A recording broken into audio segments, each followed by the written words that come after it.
Can y'all hear me? Yes. Yes. All right. Thank you.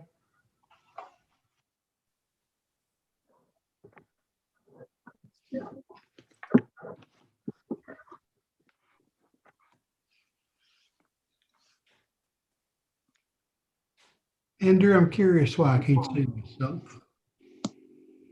You are dark. You don't have your camera covered, do you? Nope.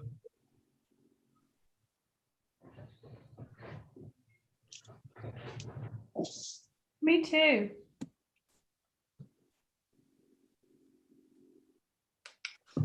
Tracy, you have your camera turned off. The mayor has his turned on, but it's dark.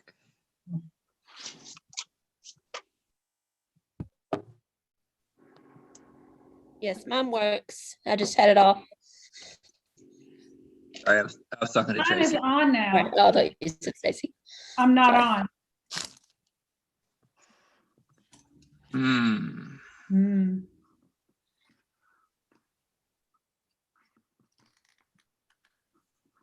Well, let's see. It's not a big thing.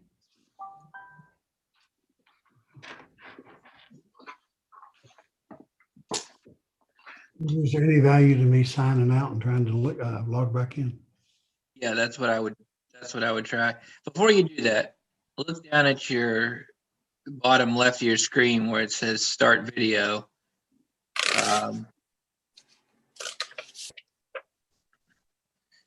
And hit the little up arrow.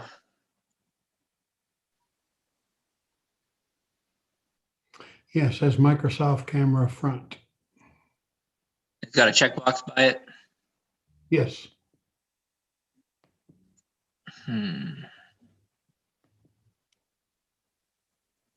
Yeah, log back out and log back in.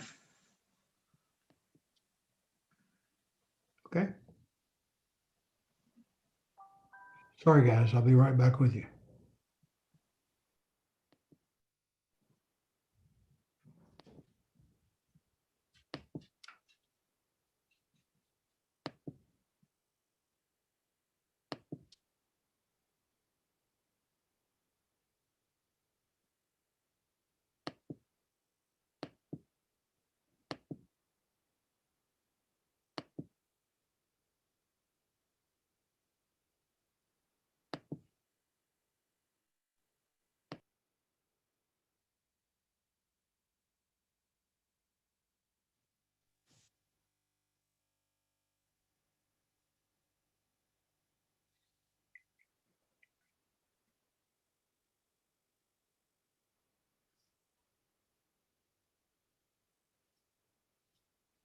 Okay. Andrew, is it a requirement that I be on, that I be visible on screen? Right now, the strict video requirements are suspended by that Senate bill. So no, it is not. Okay. So while it seems awkward to me, I can go ahead and preside over this meeting and do so without a video. You try to give your camera a good whack. Joke, but The camera itself is lit up. It has a light on. I have no idea. How You're did good. the mayor You're go good on to his proceed. phone? Could he You're, pull it up on his phone? you could. That's what I've Actually- done. I've had problems. You could actually pull it up separately on your phone. You can Yeah. still use your computer and mute one of them. And then you can actually have a picture. But like we said, Devin and I are both sure that you're good. I think your camera is just busted.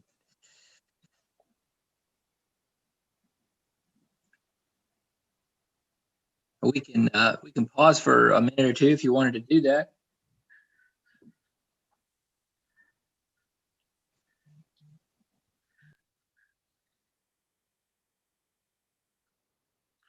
Mayor, are you there? There he is. All right, we can see you now. You'll have to mute. I'll mute your other account. Now say something. Can you hear me now?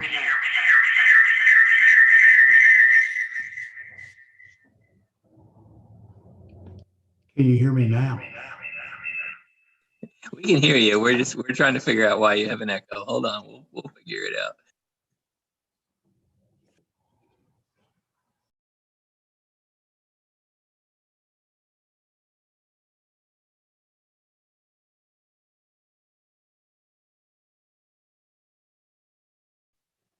Mayor, can you unmute your cell phone?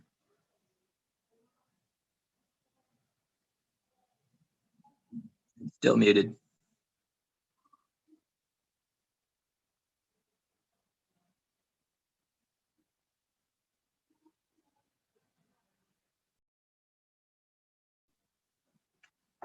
No. I can't unmute your phone for you. I'm not sure what you have to hit. Try tapping the screen with your finger and the unmute button not to appear. There we go. Now you got it. And we don't hear the echo anymore. So I do. oh okay. Turn down the volume on your cell phone completely. Make the volume go all the way down.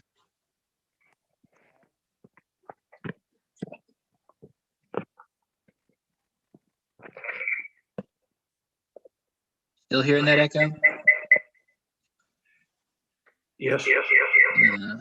Shucks. Turn down the volume on your computer speakers. I've done that. Does that help? Oh, much better. Okay. Can we everybody hear him? All right. Well, you are live and recording, and it's your meeting. Okay. Everyone, I apologize for the technical difficulties. Thank you for your patience. Why don't we go ahead and call our meeting to order? Let's see, if we could please take a moment and stand for a moment of silence, and then if we could ask Miss Tammy Mitchell, Leslie Mitchell, to lead us in the pledge to the flag.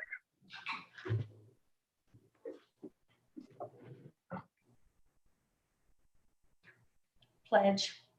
I pledge allegiance to the flag of the United States of America and to the republic for which it stands, one nation, under God, indivisible, with liberty and justice for all.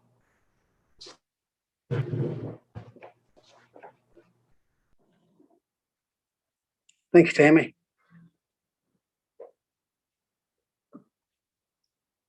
Madam Clerk, do you have an electronic roll call completed? I do, thank you. Thank you. Each of the council members should have received a copy of the minutes of our last regularly scheduled meeting. If you could take a moment to look those over for any possible corrections or additions. Motion, Mayor. Thank you, Second. Connie. And second by Tammy. And if there are no corrections or additions, all in favor say aye. Aye. Are there any opposed? Okay, hearing none, the minutes are approved. Each council member should have received a copy of the latest check register from the city. If you could please raise your hand to indicate if you received those. Thank you. Let's see, item 5 on our agenda is public comments. Madam Clerk, do we have anyone signed up for public comments tonight? No, sir, not tonight. Okay, thank you. Well, we do have mayor's comments. What's on your printed agenda is our revenue forecasting project, and especially for the benefit of our 2 newest council members. Each year, as we go through our exercise in budget preparation, we have to look at both the revenue side and the expense side. And we found it a helpful exercise to give the council an opportunity to forecast revenues along with the administration, along with Stacy. So we're pitting you against the best. But what we like to do is provide you, and you should have received that via email earlier today, some documentation where you can look at 6 or 7 years of trend information for each of our major revenue categories, and then a chance for you to consider what you know about our local economy and the way things are going, and make your own estimate of what you think our revenues will be. It's not mandatory. It's just an interesting exercise. If you choose to participate, then we will protect everyone's individual responses and only report them to council in the aggregate. I will say in earlier years that Stacy and I have found them helpful as we're debating the final steps of certain revenue items to look at what the council had to say during that process. So it's voluntary, but we find it interesting, and it'll help you become better versed on what these revenue items are. Other mayor comments.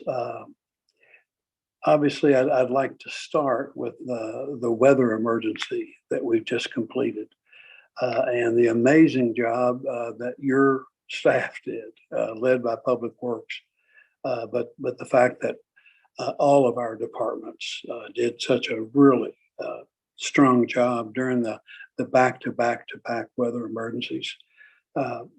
They cooperated very well and they communicated very well. Police did their part, fire did their part, dispatch helped, Public Works on the lead. But I got a lot of compliments on our city streets, and I hope you did too. If you have any questions when that's a real-time event, Robert would be glad to hear from you, or if we can help you with that information, we'll be glad to do it. Got more snow forecast. I know we're going to warm up for a couple of days here and hopefully get some rain and wash away all this accumulated stuff. But then I understand we've got yet another storm coming through. We'll let you know that Robert has taken delivery of more salt, and he's also ordered more salt so that we think we can finish up this winter season and hopefully have his Jackson Street salt barn full. We're almost empty at it, what we share at the county road garage, but we do have it being delivered. You'll get a kick out of this. I've been checking with Robert multiple times a day to see how he and the crews are doing, and I've done this before. I noticed our phone call was a little bit awkward, and sure enough, Robert was out driving a plow while he was taking my call, so he could send a man home and let him sleep before he worked the night shift. And I think all of our supervisors did that, and that's the type of department that we have. So, yeah, I caught Robert driving a plow, but very proud of our people. Second thing I wanted to report to council, and Todd, this is something you had asked about just recently. We could not be more pleased to let you know that we have received notice to proceed for our West Main Street TAP grant. All of the back and forth with the Transportation Cabinet and the Heritage Commission concerning the status of the viaduct and how much money had to be spent on stabilizing the viaduct and where those extra funds came from. All that is resolved, and we now have notice to proceed, and we're delighted and glad to share that information with you.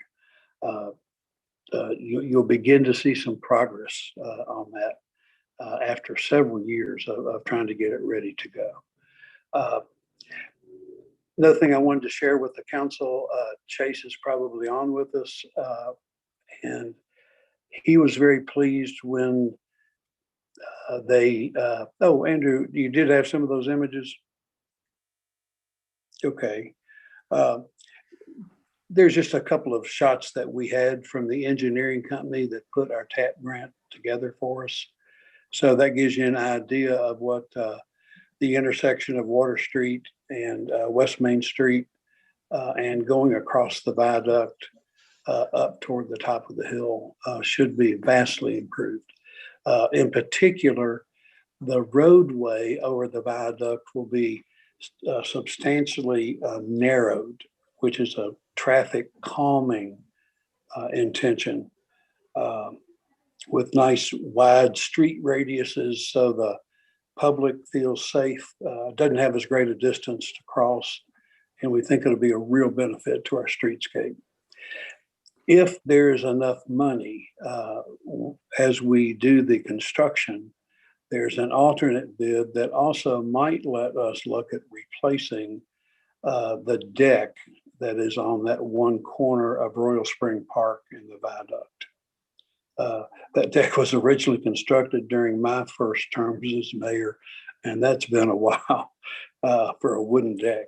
So these are the improvements that you'll see this spring, and we will have those improvements completed by the time the state starts their repaving project of 460 all the way through Georgetown. Thank you, Andrew. Chase was real pleased when he called me late last week when they opened the bids for wastewater treatment plant number 1. Council will recall that we had been kind of anxiously awaiting that bid opening since our bids came in a little over the estimates for the South Sewer project.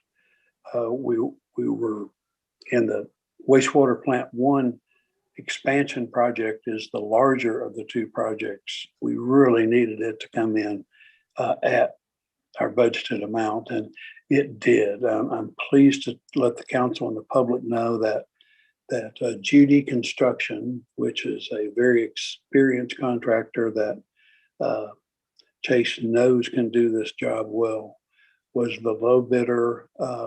We had estimated $50 million project. It came in at $50,200,000.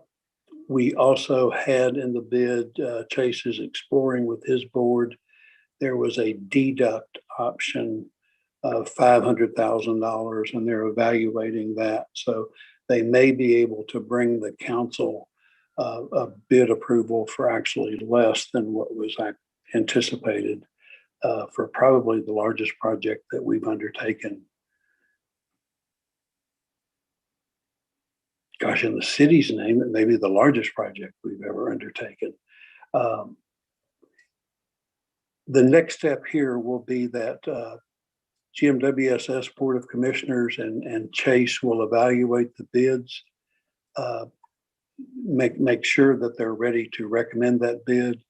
They can now put that number together with the bid amount for the South Sewer Line project and bring council the funding package that will match the funding that we have in place. So from a financial perspective, I think this gives the water company and the council the ability to move forward with both of those important projects. The council members who have been around for this entire 6-year journey will chuckle darkly at what I'm about to say next. We still do not have a completed user agreement with the owners of the trailer park. We've been working on that diligently for a very long period of time.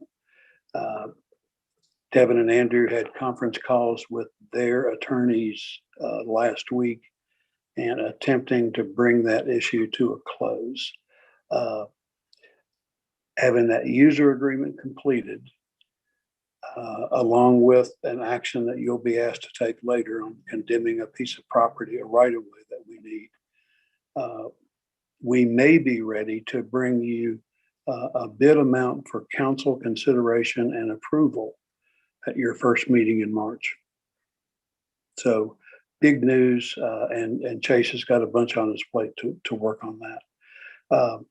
The fourth thing I wanted to mention to you, and this is kind of, it's humorous because it's satire. There is a fake Facebook page for the city of Georgetown. And many of you may have received calls from constituents about it. It's satire, and we're all okay with humor. However, some of the satire would be clearly inappropriate for the city to post. And it looks like it's from the city of Georgetown. The title of the page is The City of Georgetown, as opposed to our official page, which is City of Georgetown, KY. So I just wanted the council to be aware of that. So if a constituent asks you about a potentially inappropriate posting that they thought was done in the city's name, that may not be the case. Mayor, do you know who created a Facebook site like that? No, sir, we don't. No. We have, we don't want to make it bigger than it is, David. The thing's already got like 2,500 followers. And because it's clearly marked, not in its title, it's not marked satire, but in the about section of the page, it is marked satire. So Facebook is unwilling to do much with it. Okay. Just so you all can respond when you're asked an inevitable question that will come your way. Okay, thanks.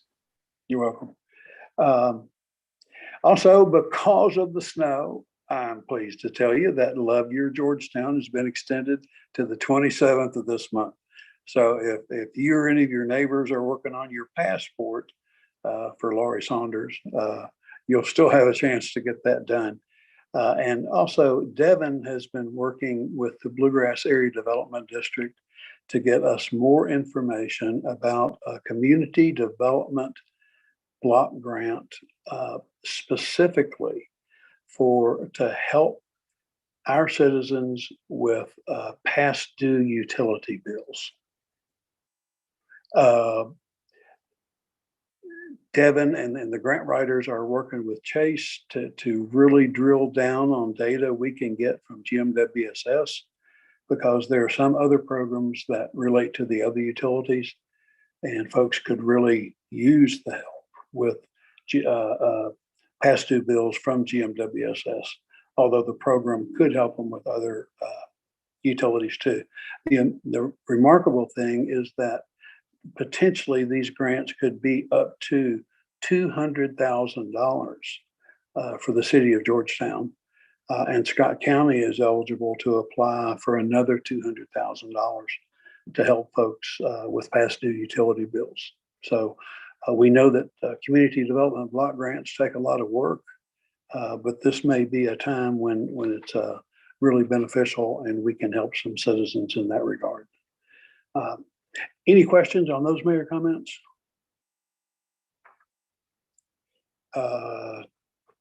Thank you.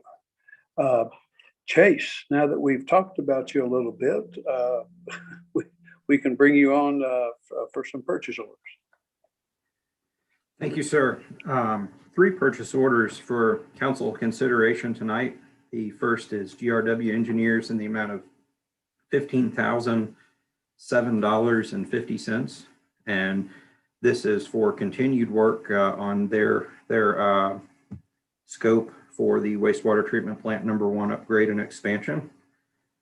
And this is the first invoice that we've received for their work on the bidding phase of the project, which Mayor gave highlights on. We advertised that project through January and first part of February, and we opened our bids last Wednesday. Just as far as schedule goes, we will be making a recommendation of award to the Board of Commissioners at a specially called meeting the first week in March, I believe that Thursday.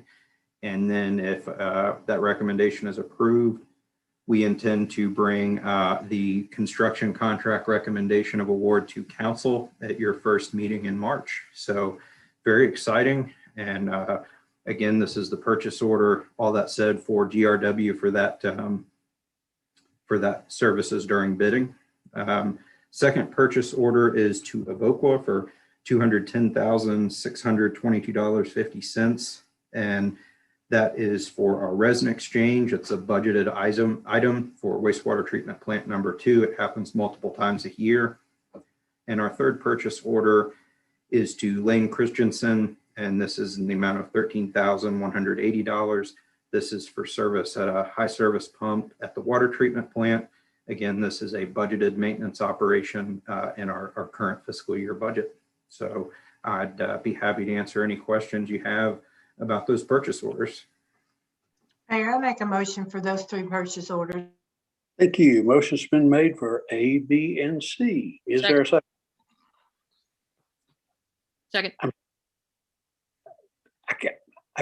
Since I'm on my phone, I can't see everybody. It was Willow. Oh, thank you. Hello. Okay. Motion's been made and seconded. If there are no questions for Chase, then all in favor say aye. Aye. Are there any opposed? Thank you, Chase. And next item is a resolution for the council. Yes, a little bit different than what we normally bring, but we have a resolution for council's consideration, and this is the Georgetown Municipal Staff and our Board of Commissioners are seeking council support of a newly approved, board-approved policy related to sanitary sewer capacity at plants 1 and number 2. We've been managing our way through our capacity situation for a number of months, really years now, while we get through the planning, the design, and the construction phases of wastewater plant number 1, the upgrade and expansion. We're going to have to continue till that project is done. It's scheduled for December 2023, but we'll continue to monitor and manage that situation till that work is complete. The staff and the board staff recommended and the board approved this policy in order to give prospective customers and more so the development community as much advance notice as possible that when each plant, number 1 and number 2, both hit prospective capacity milestones or limits, that we're not going to be able to any longer consider new availability requests for new connections. And it's important to keep in mind that these capacity limits are over what is outlined within Kentucky administrative regulation. That's within the policy. So when wastewater plant number 1 reaches 95% of its hydraulic capacity, that's when we're going to say we can no longer consider new requests. And likewise, when plant number 2, the Georgetown Municipal allocated 32%, that's by our user agreement with Toyota, that's when we will be forced to no longer accept new availability requests. And what we're trying to do here again is just put this out via policy to the public so they know ahead of time. We're not to that point yet that we've got to stop accepting availability requests, but we want people to know ahead of time that this is going to be a reality in the next 3 years while we work on the plant expansion and we work on the re-permitting effort with wastewater treatment plant number 2. We are going to get to that point when we can no longer accept new flow. We're going to manage that situation as best as we can to prevent that as long as we can, but we will get there. And again, just to show that we're not trying to be overly conservative with this, as I put in the policy, Kentucky administrative regulation states that once you reach 90% of the flow at a plant, you can be susceptible to a connection ban or moratorium. So this is just an effort that we feel is necessary to put in place at this time to let people know that this is going to be a reality. So this is simply a resolution. It's word for word the same as the policy that the Board of Commissioners approved. And it's again, it's for your consideration to help us get out in front of this thing. I'm happy to answer any questions. Mayor, I'd like to make a motion that we accept it. Thank you. Motion's been made. Is there a second? I'll second that, Mayor. Thank you very much, Greg. Just to reinforce along with Chase,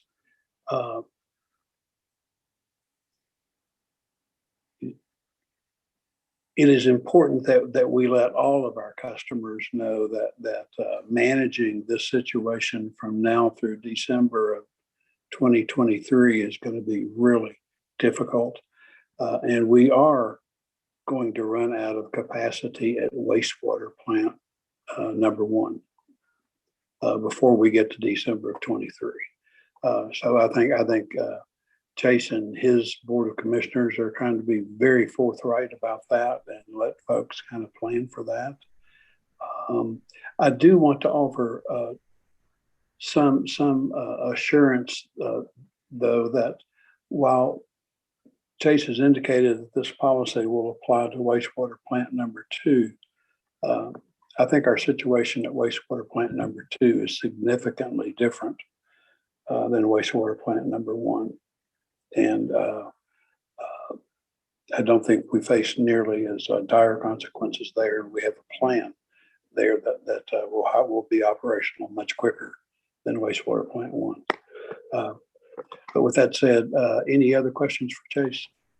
I have a question, please. Do we know of any people that are in the process of development that this will impact? Yes, ma'am. And that dives deeper into our policy for how we recommend these availability requests to the board for their consideration. And if developer ABC, just as hypothetical, they are interested in exploring a development of a property, and this can be from a large residential or a business, a commercial customer down to a single family residential that will come and apply. We currently have a wait list at plant 1 and plant 2. We consider those in order in which they're received. So it's a first come, first served basis. And that is something we discuss monthly at our meeting of our Board of Commissioners. We go over that monthly, give updates, and we try to work with any developer that's on that list or wants to be on that list in the future on letting them know when we think that we feel comfortable putting another request in front of the board for their consideration, and just trying to predict the development as best we can. But again, that's all, Councilwoman Leslie Mitchell, that's all part of our process that we go through. I believe the development community is very familiar with that process, and we've tried to make that as transparent and as predictable as possible. Thank you. Chase, Yes, ma'am. the other thing I just wanted to verify too, if I was reading this right, that on section 4, it says that it'll remain enforceable until the expansion of treatment capacity is expanded in both 1 and 2. And then this might go away, or will this still stay in play? I would anticipate that we will revise it once our capacity is expanded. Okay, thank you. Thank you, Connie. Any other questions for Chase? Mayor, yes, this is David. A quick question for Chase. I understand kind of the timeline on wastewater treatment plant number 1, but what can you update us on, like the re-permitting of number 2 and what that timing might be and how that might impact wastewater treatment plant number 2? I know Toyota gave us some additional capacity. I guess my thought or understanding was when they got re-permitted that would, I guess, open up some additional capacity. Correct. There is, it's hard to say an exact amount, but an estimated 800,000 gallons per day of capacity, hydraulic capacity at plant number 2 that we have that's currently not permitted. And that's due to how the plant is constructed. We started a effort last April with Division of Water to get a re-rated discharge permit for plant number 2 that would allow us to use that additional 800,000 gallons. We thought we would have that done in November of 2020. That got pushed to December, that got pushed to January, and now we're in February. We still don't have it. However, that re-rated permit has finally been posted to the Division of Water website for public comment. And we finally received last Friday comments from the reviewer on the technical side.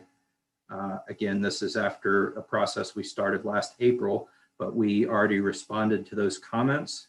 And so we feel very strongly that each time I give an estimate for when I think we're going to have that re-rated permit, I have to come back and say it's not going to be there, but I do feel good this time around that it is on the Division of Water website for public comment. So that means the process is close to being complete. That is the final step.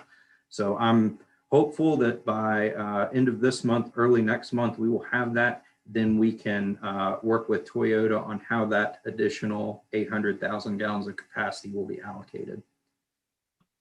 How significant is 800,000 gallons of capacity? Very significant, and in the fact that I think that that can be managed such that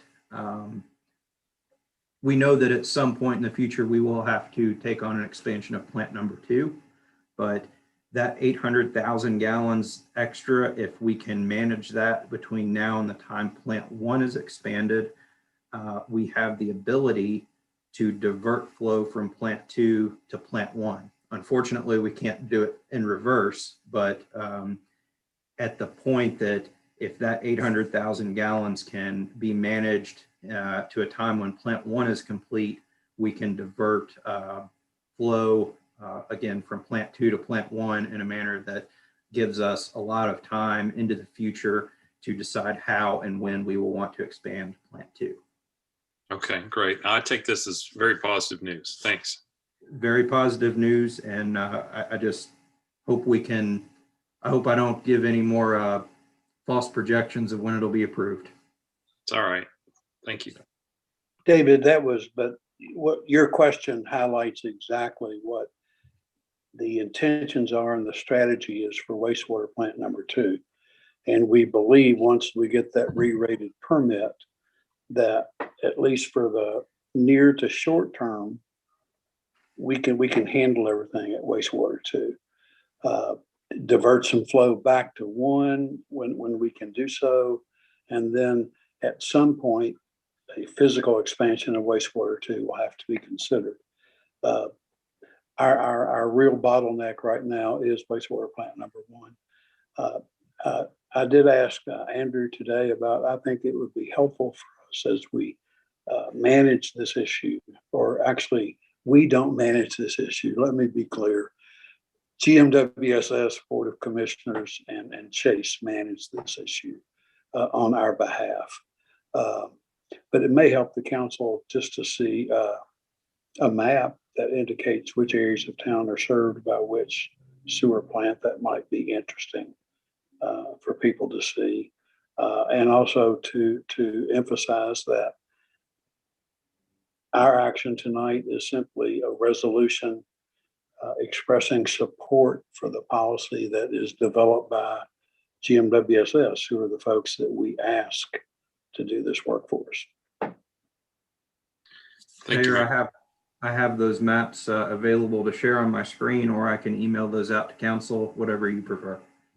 Yeah, you might email them out, Chase. We've got such a long agenda with some financial things later that we could stay on this for a long time, but if that's okay with other council members.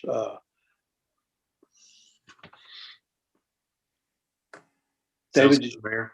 Yes, sir. No, thank you. Thank you, Chase, and thank your board for all their work and their efforts. We're fortunate to have each and every one of you. Appreciate it. sounds good. Then we've had a motion and a second. Good discussion. All in favor say aye. Aye. Aye. Are there any opposed to that resolution? Thank you. Then that carries. Chase, anything else you have for us this evening? No, sir. I'm just be here if anything's needed on item 8C of your agenda, 8B of your agenda. Oh, yes. Thank you for sticking around for that. Yes, sir. All right. Moving on to city attorney. The first item under city attorney is second reading of the ordinance regarding small cell tower regulations. Tracy, if you'd like to read that summary. An ordinance adding a new section to Article 2 of the Georgetown Scott County zoning ordinance regarding the regulation of small wireless facilities and small cell towers. Summary 1. Provides for the regulation of small wireless facilities and small cell tower states. The purpose of the regulations cites authority to enact the regulations, covers general terms for interpretation and application of the regulations, and defines terms used throughout the regulations. 2. Establishes the option for a pre-application conference between the applicant and Georgetown Scott County Planning and Zoning staff, as well as other interested parties such as utility providers, the owner of the right-of-way or property on which the infrastructure is proposed to be installed, etc. 3.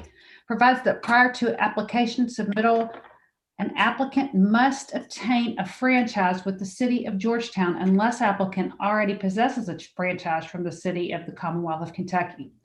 4. Outlines the terms and information required for a complete small wireless facility and or small cell tower application to be accepted, establishes fees for application submittal. 5. Establishes framework by which staff and the Georgetown Scott County Planning Commission will process applications, outlines the location and the design regulations for proposed small wireless facilities and small cell towers, and defines evaluation criteria for the approval of rejection of applications, defines the requirements for amending approved plans for small wireless facilities and small cell towers. 7, provides for repeal of inconsistent ordinances, severability of provisions, and an effective date upon passage and publication. The full text of this ordinance is available for examination in the City Clerk's Office, 100 North Court Street, Georgetown, Kentucky, 40324, or at www.georgetownky.gov. Introduced and publicly read for the first time February 8th, 2021. Publicly read the second time February 22nd, 2021. Thank you. Second reading of that ordinance. Sponsors are Mr. Lusby and Mr. Showalter. Make a motion, Mayor. Thank you, Mark. Second. And that second was where? Willow. Willow. Okay, thank you, Willow. And if there are any questions, we've been over this pretty carefully. Of course, we had the help of outside counsel, and Planning and Zoning Commission has held a couple of public hearings. And I think we're ready for this one. If there are no questions, Tracy, would you call the roll, please? Yes, sir. Mrs. Tackett, Yes. Mr. Stone, Yes. Mr. Showalter, Yes. Mrs. Tingle Sames, Yes. Mrs. Lesby Mitchell, Yes. Mr. Lesby, Yes. Mr. Hampton, Yes. Mrs. Hambrick. Yes. Thank you. That motion carries, and the ordinance, once published, will go into effect. Thank you. Item B under City Attorney is a municipal order approving the filing of a condemnation petition for the South Sewer Extension Project. Council will recall that we have taken this action once before. That was dismissed. We now have an opportunity to correct some things in our filing and move forward with the same action. And now that we have the finances, anyway, we have that municipal order, and I would ask for a motion for approval. Motion, Mayor. Thank you. Second. And second, thank you, Tammy. Motion been made. Questions now for me or Devin on this? Yeah, I'll just explain a little bit more in detail. So like the mayor said, you'll recall that Mr. Jennings was represented by Rob Johnson at a council meeting back in September. Mr. Johnson ultimately filed a motion to dismiss our petition, stating that our municipal order was lacking some detail. There were some other reasons for the dismissal, but we have brought this back. You'll notice the municipal order is a lot more robust. It includes a lot of detail for the council. I think council understood the transaction last time, but his objection was that the municipal order didn't contain that detail. So if you have any technical questions, I know Chase would be glad to answer those, but you're approving the same action as you approved in September, which is the filing of a condemnation for the purpose of obtaining a permanent sanitary sewer line easement, a temporary construction easement, and a fee simple purchase for the small parcel or the small piece of land on which the pump station will be located. Thank you for that clarity, Devin.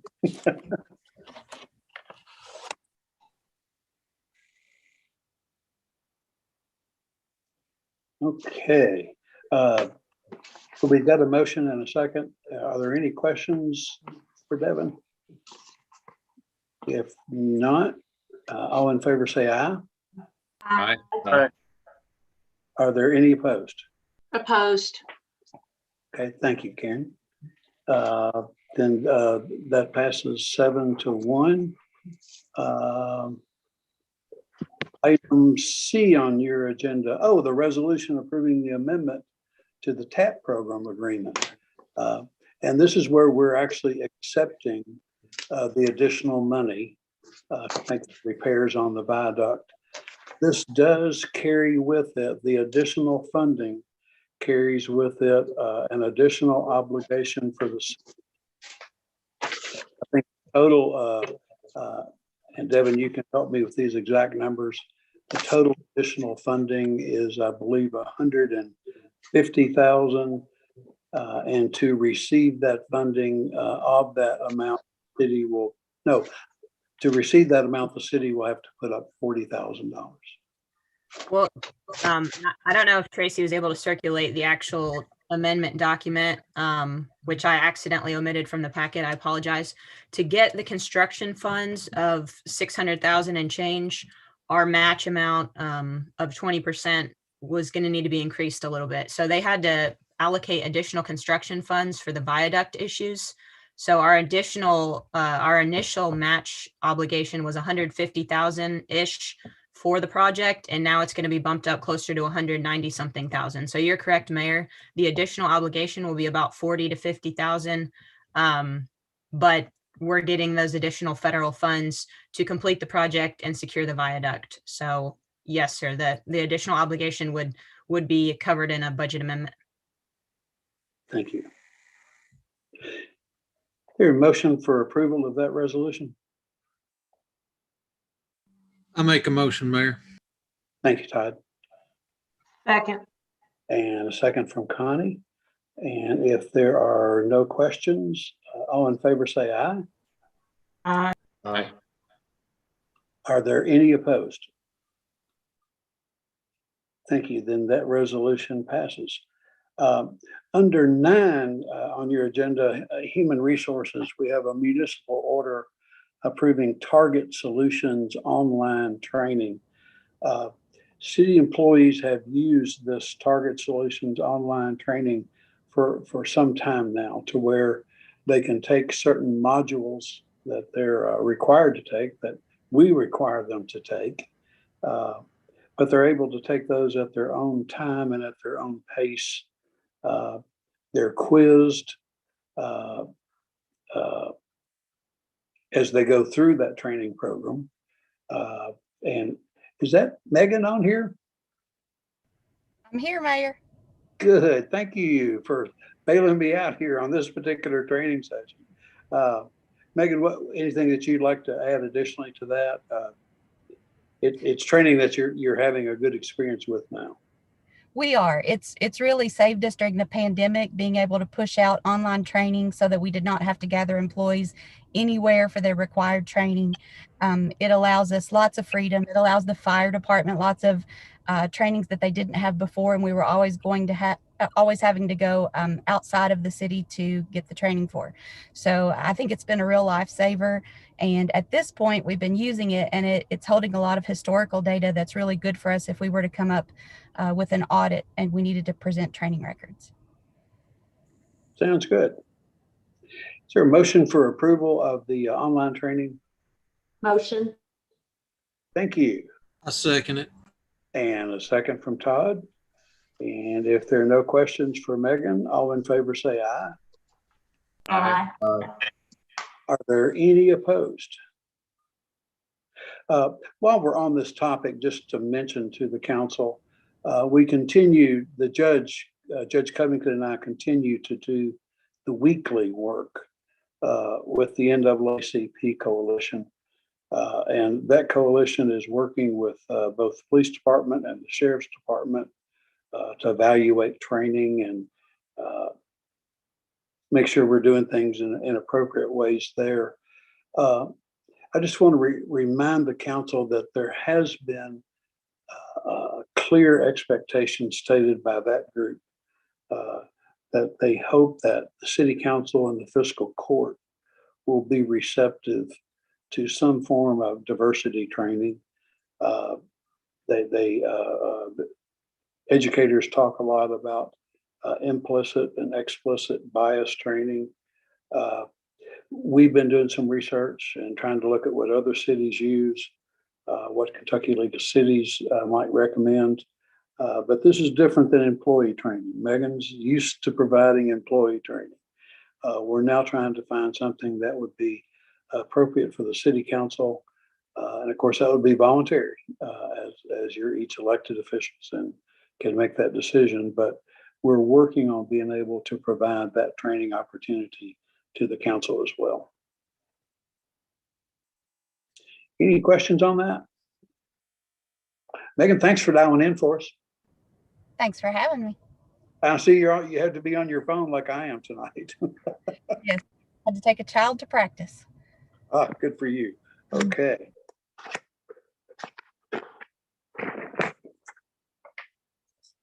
Let's see.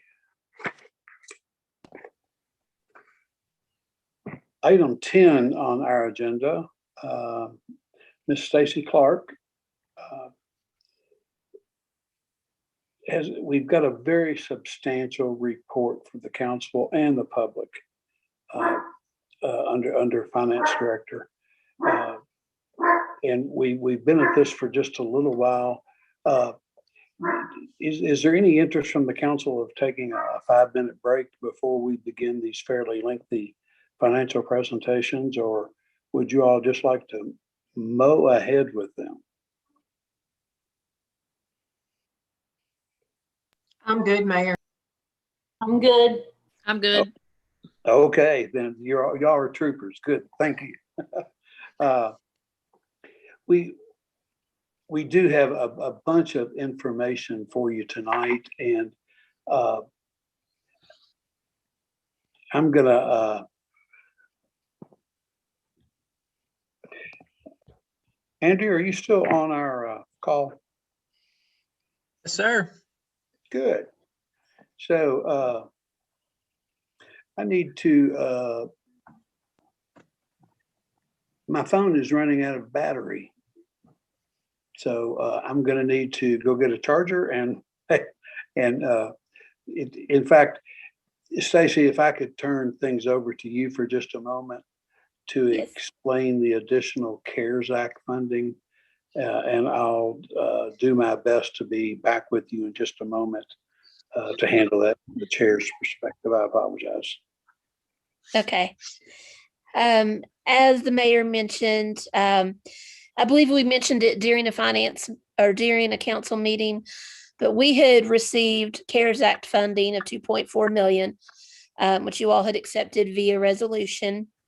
And then in late November, early December, the state released additional CARES Act funding to cities, and we were eligible for some of that funding. But when going through some items for the budget amendment, I realized that we had failed to bring the resolution for the MOA before the council for approval. So this is really just a cleanup item, but we received an additional $787,670 of CARES Act funding. So we have been dedicating that funding to first responders, salaries and benefits. That was one of the items that was allowed. So you'll see this in our budget amendment that is coming up, a few items down the agenda, but we just wanted to do our cleanup to have council formally accept this funding. So you want a motion on that? And a second. I think we've got to wait for Mayor to come back. Oh, there he is. I'm good. Just Thank in you, time. Stacy. And was that a motion I heard? Yes. And a second? Yes. Oh, y'all are so good. Thank you. Who was that motion and second? I'm sorry. David first, me second. Thank you all. All in favor, say aye. Aye. Aye. Thank you. Stacy, I'll also let you explain the resolution accepting the EPA 319 grant funds, or perhaps Devin. This was some additional really good news that the city got that will be of help with our CDBG grant. With our South Sewer project. The laterals for the South One Sewer. of those. So this funding is through the Kentucky Division of Water. We actually applied for it. It's been 3 years now, but it's one of those funding sources that was contingent on the project, the life of the project. So we were awarded $750,000. We originally thought we would be awarded less, so that bumps the match amount up to $500,000. It's a 40% match formula, but the good news is that we can satisfy that match requirement through in-kind donation of waiving the tap-on fees. So this funding will pay for the lateral lines to each individual unit once the sewer extension line has been built. So the good news is there's no impact to the city's budget, and it's a great extra piece of funding for a project that has a lot of moving parts and a lot of funding sources. Thank you, Devin. As we cobbled together the different pieces of funding that is the South Sewer line, there was that critical piece of how we could build the sewer lines, but how did we actually connect the trailers? And these laterals became extremely important, and this grant addressed that issue. So let's see, have we had a motion, Devin? Is there a motion for approval? I'll make a motion. Thanks, Second. Tammy. And the Second. second? Willow. Willow, thank you. If there are no further questions for Stacy, all in favor say aye. Aye. Are there any opposed? Good, thank you. Then that resolution is approved.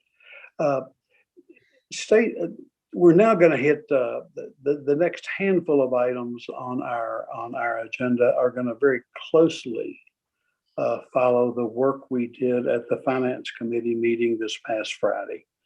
I think each of you were extended an invitation to watch that if you could. And I think the committee did a pretty deep dive for 2 hours to go into the issues that I brought up at the last council meeting and promised that we would have more information for you tonight. And we wanted to share that information first with the Finance Committee, and we were able to do that Friday. So Stacy, if you would like to begin this by giving us a quarterly budget update, then that leads us right into the other issues of the evening. Yes, it will. And I will share my screen you all should have received this information on Friday. But I will go ahead and share my screen. And this is our typical quarterly budget update, starting with looking at our major revenues. And this is the data you all have been waiting on pretty much since July 1. When we began this budget process last spring, obviously we were in the very beginning of the pandemic. We did not know how much our revenues would be impacted. We have now had 6 months worth of receipts that have allowed us to make a better projection. And the good news is that we are not going to be nearly as impacted as we thought. There are a few revenue categories that I'll touch on shortly that are maybe seeing a little bit of an impact, but they're not our larger revenue sources. So to first look at this, payroll tax collections. is obviously our largest revenue, the one we rely the most on. This is the one that we were really the most worried about when it came to the pandemic and its potential impact.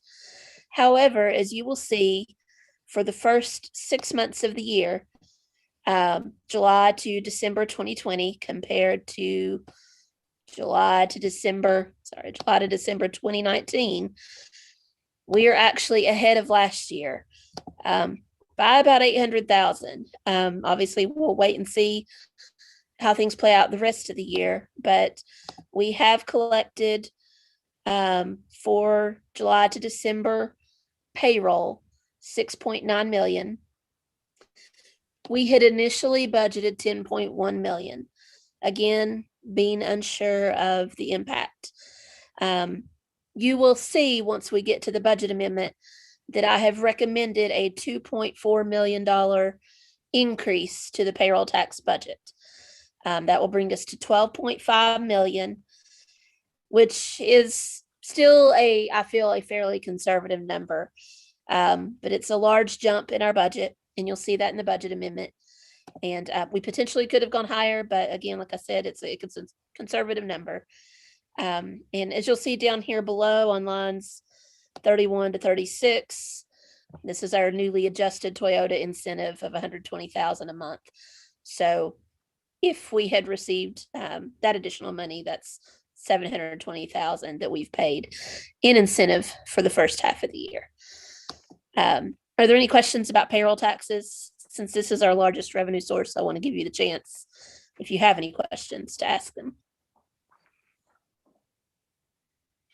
Okay, I'm going to move on to net profits. So net profits, as we've always talked about historically, is our most uncertain revenue category. We fluctuate quite a bit depending on some of our larger taxpayers. And what I want to show you for this is this 1.2 million that you see at the top and bottom. As we've talked about every year, we have some entities that have overpayments or credits on their tax returns. And so at the end of fiscal year 2020, when you come down to June, you see the negative. And up here in this white line, you see that negative 1.2 million. Essentially, that comes off of our revenue, and we keep kicking the can down the road, hoping that when they file their next return, they'll actually owe some taxes, and we can start to earn that revenue. So for now, it gets kind of kicked down the road to this year, but I'm anticipating that when it comes to June 30, 2021, we may not have a full 1.2 million that they still have in overpayments, but I expect it to be close to that, especially with 2020 being the pandemic year. The returns that will be due April 15th, 2021, that's when we're really going to see the impact for those entities that have a calendar year for their fiscal year. So if you look at actual receipts through December, this highlighted section is 552,816. So those are the actual receipts we've received for net profits for the first half of the year. Some of those could be returns that were due in April of 2020 that we normally would have collected last year,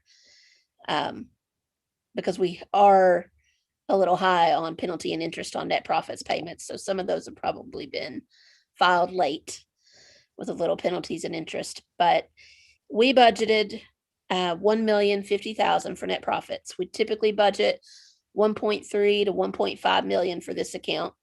So we did reduce it a little bit.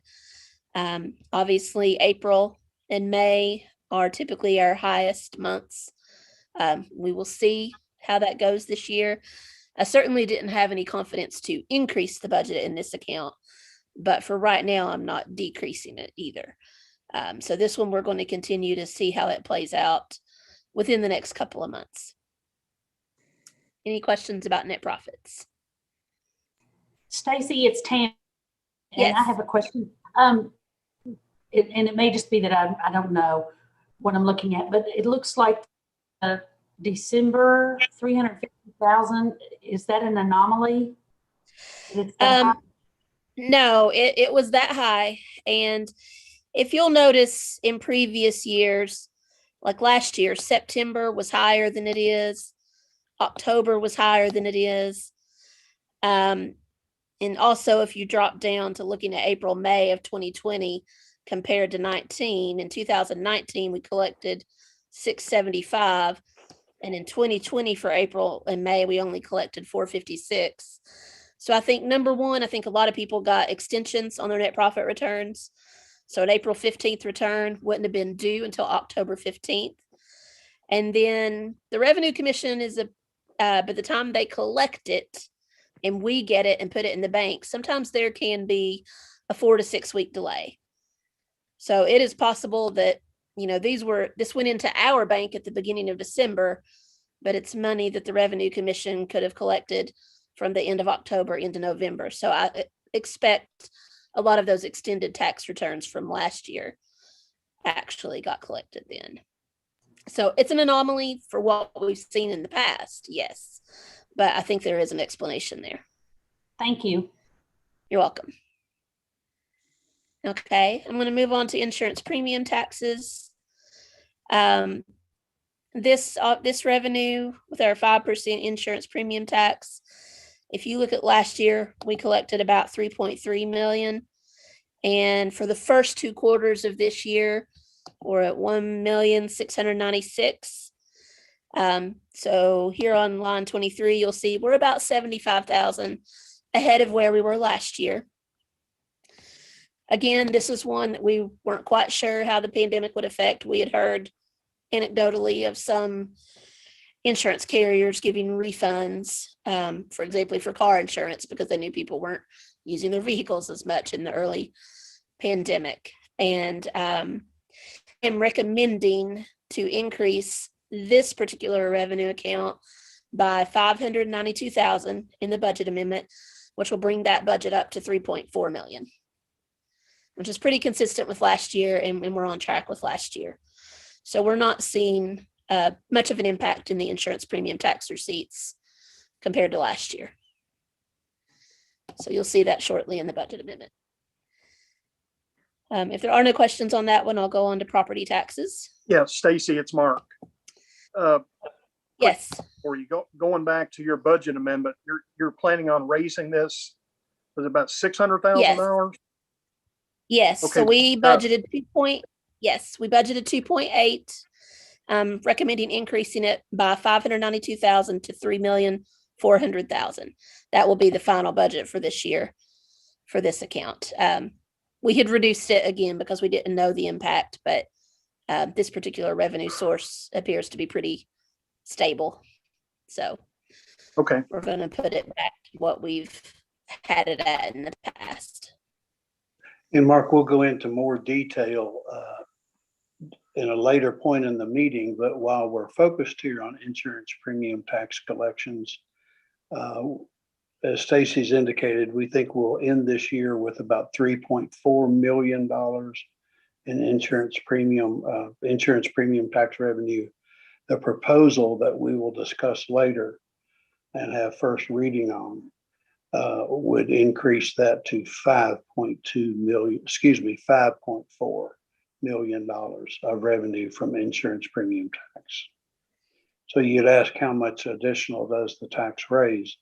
We'll show you again later, but this makes it pretty clear. We go from 3.4 million. With the increase, it will be 5.4 million. Okay, thanks. Yes, sir. For property taxes, as you'll see, through December, we collected 1,884,000. I think the number on my revised projections is just a little higher because I went all the way through February receipts for that. But we have collected 107% of our budget. And this is one of the budgets that I'm recommending we increase to our actual receipts so far. Of course, most of our collections for property tax come in November and December.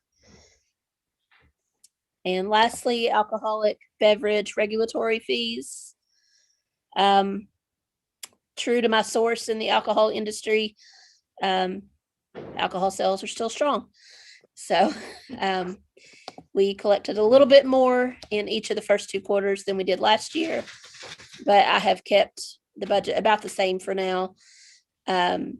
If we do collect extra in the alcohol fund beyond what we budget, I just move expenses from the police department over. So we always use 100% of what's been budgeted, because we actually charge a very small percent of our police salary and benefits to the alcohol fund, much less than what we could charge. We work with the revenue we have. So, but these are staying strong. Any questions about this before I move into the budget amendment?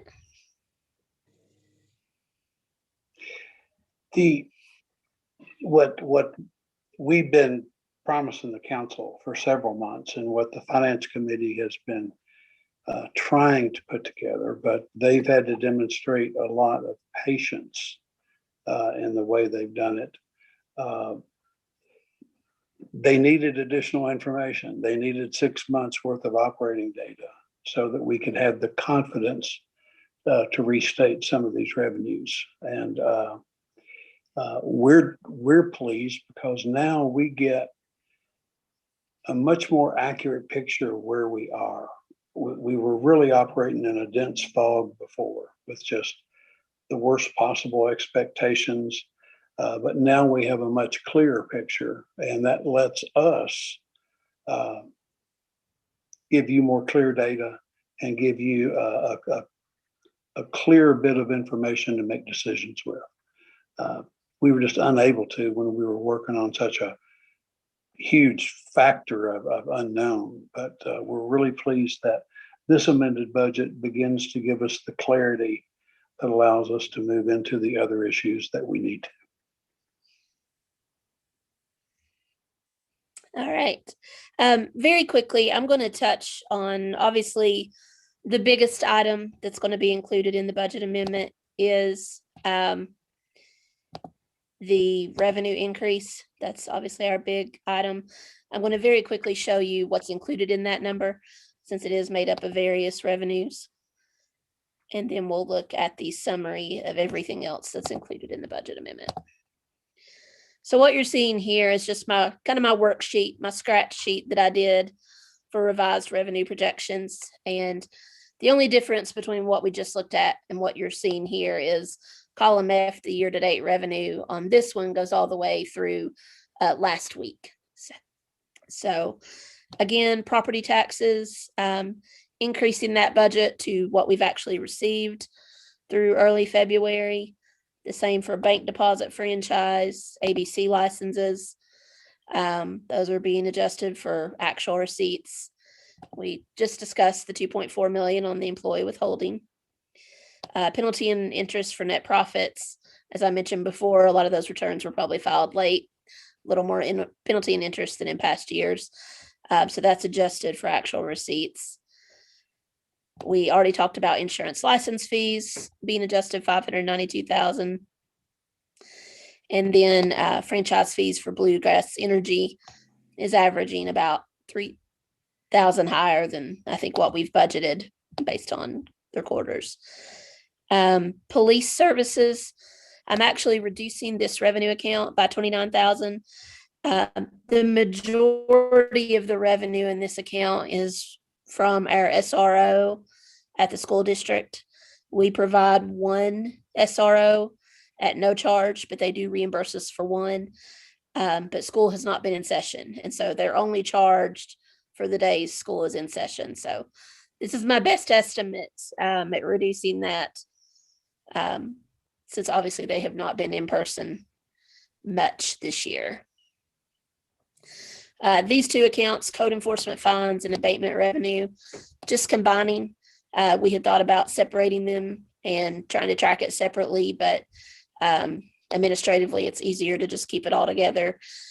We are able to take every receipt in that account and determine which jurisdiction it belongs to. So each jurisdiction is given the revenue that belongs to them. Lastly, the House Bill 413, the The quarterly receipts are averaging about 4,000, which is less than last year. So I dropped that projection by 9,000 to 16,000.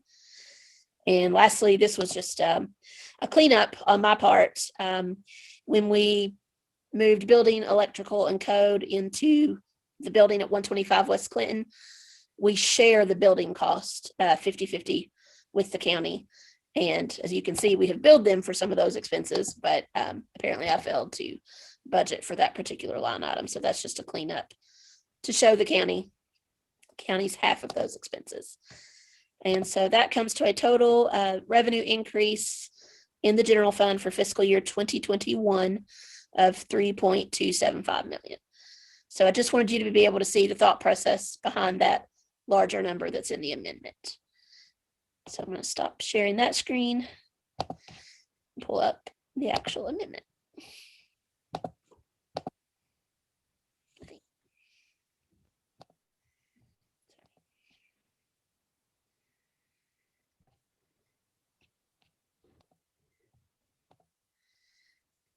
Okay, the budget amendment. This is our second budget amendment this year.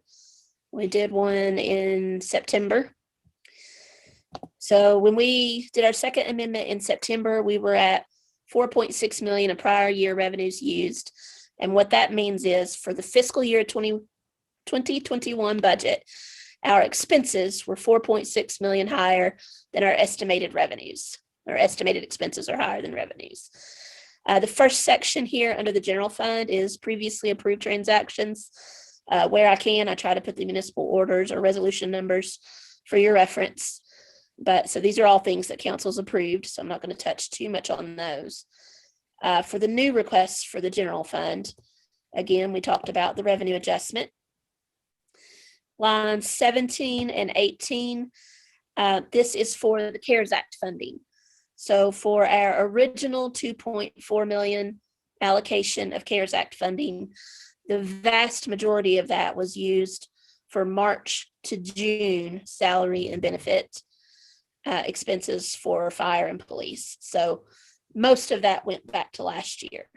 So these two lines are the 787,000 of CARES Act funding that we talked about earlier tonight, plus about 54,000 that was left over from the original 2.4 million allocation. These lines are a reduction of expenses in the general fund because those expenses, as you'll see further down, get moved to the grant fund to be covered by the CARES Act funding. Fire department had requested some operating line item increases. The physicals and the uniforms are because they have a new recruit class. A lot of those line items were cut because we had asked our departments to do a very slim budget. So with the new recruit class, they had some additional expenses. And the cleaning and safety equipment line items are as a result of the pandemic and some of those extra cleaning and safety measures they're having to take. The second one is a body armor request. Not sure if anyone from fire is on here tonight, but I know that they talked to the mayor and perhaps the fire committee about this. They had applied for a grant, but did not receive it. And the cost of the body armor is 35,000. So they had asked for 20 towards that and said they could pull the rest from other line items in their budget.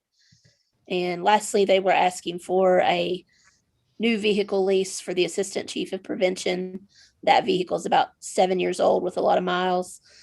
So the 3,000 is the estimated cost of that lease for March to June, April to June, if we can get the vehicle quickly. The mayor mentioned earlier about salt. We've used quite a bit, and Bruin has some on order. We initially approved 600 tons of salt through a municipal order with our reverse auction that we do every year. And this is to get an additional 600 tons of salt beyond what was approved from the same company at the lower cost per ton to fill the salt barns back up. It always seems after a rough winter that the price per ton of salt goes up. So the next auction that we do in May, the price per ton will probably go up. So it's better if we can buy it at the lower rate and stock our salt barns back up for next year. And then the transfers to the cemetery fund, that's our half of some additional expenses that they're requesting, which I'll go over here in just a second. The business park fund is just some cleanup items, previously approved property purchase, some final engineering services that from the expansion project, and then a couple of small projects. And these are all funded from property sales and money that we had already transferred to the business park for the expansion project. And the property purchase comes out of the $1 million that we had been given for land purchases by Toyota. The grant fund, as mentioned before, bringing in the CARES Act funding and moving the police and fire expenses that are related to that. And we had previously accepted a Bulletproof Vest partnership grant. As mentioned tonight, we have a couple of other grants that came up this week for approval that we didn't have time to get into the amendment, but we'll catch those in the next one in June. The cemetery fund, they had 2 requests. They had some unexpected equipment breakdowns, so they're asking for $5,000 additional in maintenance equipment. And then they use a lot of temp help for their landscaping and grounds maintenance work. So they had to increase the hourly rate to be able to retain and get workers for the others that had left. So he's asking for an additional $10,000. And as always, we split those additional expenses with the county. And lastly, on the capital projects fund, this is just a cleanup item. We had a deduct change order for the Walmart write-in, write-out project. So this is just showing a reduction of that expense and a reduction of income because we owed a refund to the developers that contributed to the project. So are there any questions about the budget amendment? And this is just first reading, so.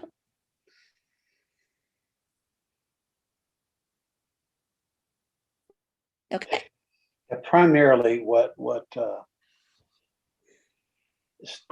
finance committee's work and Stacy's work in this regard, again, has been to give us much more clarity than we had at the first of the year, and actually enough clarity with which to begin to make decisions. You'll notice that restating revenues and being more precise with our budget with this iteration, we've cut what was at the beginning of this fiscal year, it was pretty horrific looking. Even without giving raises and keeping a status quo budget, we were so concerned about our revenue that we required $4.6 million of prior year's revenues to balance the budget. We were operating on a $4.6 million deficit. Today, we see that our true deficit, using numbers that we think are pretty accurate now, is more in the range of $680,000. So we're not completely out of the woods, but our task is manageable now.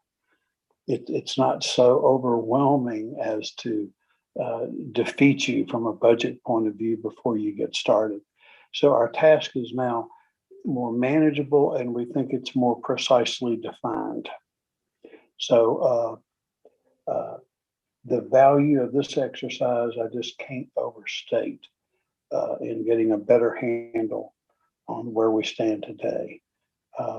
Stacy does a really nice job of taking our existing budget and then beginning to show you what changes were made, and it tracks real well. But with that, Stacy, I guess we're ready for first reading of the ordinance. Yes. Okay.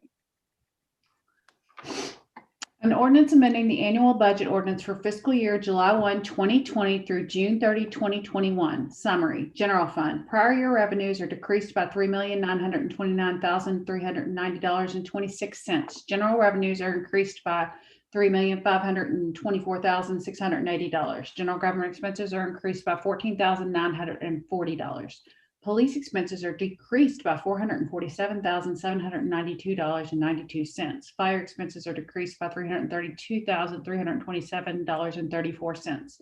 Public works expenses are increased by $40,740. Community service expenses are increased by $700. Interlocal expenses are increased by $177,530. Transfers to other funds are increased by $7,500. Capital expenditures are increased by $125,000. Business Park Fund.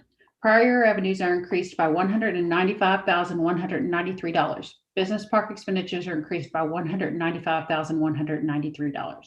Grant Fund. Federal grant revenues are increased by $852,212.89. Police expenses are increased by $457,429.55. Fire expenses are increased by $394,783.34. Cemetery Fund.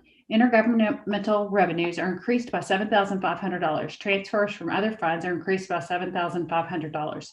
Cemetery expenses are increased by $15,000. Capital projects funds. Other revenues are decreased by $10,250. Capital expenses are decreased by $10,250. All ordinances or parts of ordinances in conflict with this ordinance are hereby repealed. This ordinance shall take effect after its passage and publication according to law. The full text of this ordinance is available for examination in the City Clerk's Office, 100 North Court Street, Georgetown, Kentucky, 40324, or at www.georgetownky.gov. Publicly introduced and read for the first time, February 22nd, 2021. Thank you, ma'am. Mayor, can I make a quick comment? I know you did it. I appreciate your comments a minute ago, and Greg and Willow can probably appreciate this. Last year, I guess we were going into the second quarter of the year when all this was kind of upon us, and that's when we were looking at, as the mayor indicated, about a $4.6 million shortfall, and the only thing that we could do really would be to pull that money out of our reserves, which I guess that was the plan. So thankfully to the federal government for putting in place some of the stimulus money. That was obviously a huge help, as we all have seen here tonight. But also Toyota kept people working, kept paying their employees even when they weren't working, and even some of the temps. So we didn't know what we were getting into. So that's why we forecasted what we did, and fortunately things have turned out better, and obviously we're seeing that tonight. So Mayor, thank you. I know that you've had a lot of work to do with this. I know Andrew has, but especially Stacy and putting that spreadsheet together. And every time Stacy's showing that spreadsheet, I keep putting my little mouse on it, trying to move the daggone spreadsheet. It's just a habit I have. When you're working in Excel, you're trying to, move around and look at things. So anyway, thanks Stacy for that. I guess that's it, Mayor. I just wanted to share those comments. Just some things happened that made the situation better. Thank goodness. We're blessed because of it. I know it doesn't solve our financial problems going forward, because we're still obviously short. We're not bringing enough revenue, and we know that we're going to have ongoing expenses in the year and the years to come that we're going to have to figure out how to manage and accommodate. But at least we're not depleting our reserves to the magnitude that we were anticipating last year. Yes, sir. Thank you, David. So that will constitute first reading of our amended budget ordinance. You'll have an opportunity to ask Stacy or the Finance Committee or me any questions that you might have. And then we'll anticipate having another reading of that ordinance and roll call vote at our next council meeting. Again, having that amended budget done is something we really wanted to get done for a while, and having that work done and us having started the council's evaluation of it, it really sets the stage and gets us prepared for the next several items that we'd like to talk with you about tonight. I promised at the last council meeting that we had some pretty big concepts to wrestle with, and potentially some big action items, and that I would bring as much information as I could to the council, so that everyone has a really good understanding of what the city circumstances are, and what steps might be considered.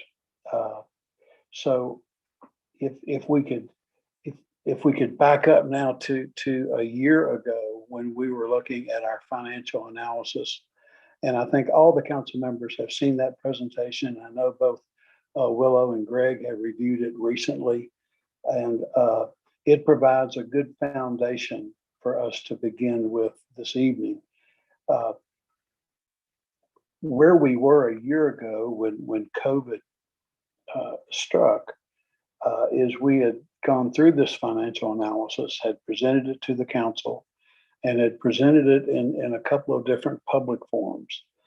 We had talked about it at Scott United, and it had a chance to pick it apart pretty well and understand what we thought the data was telling us.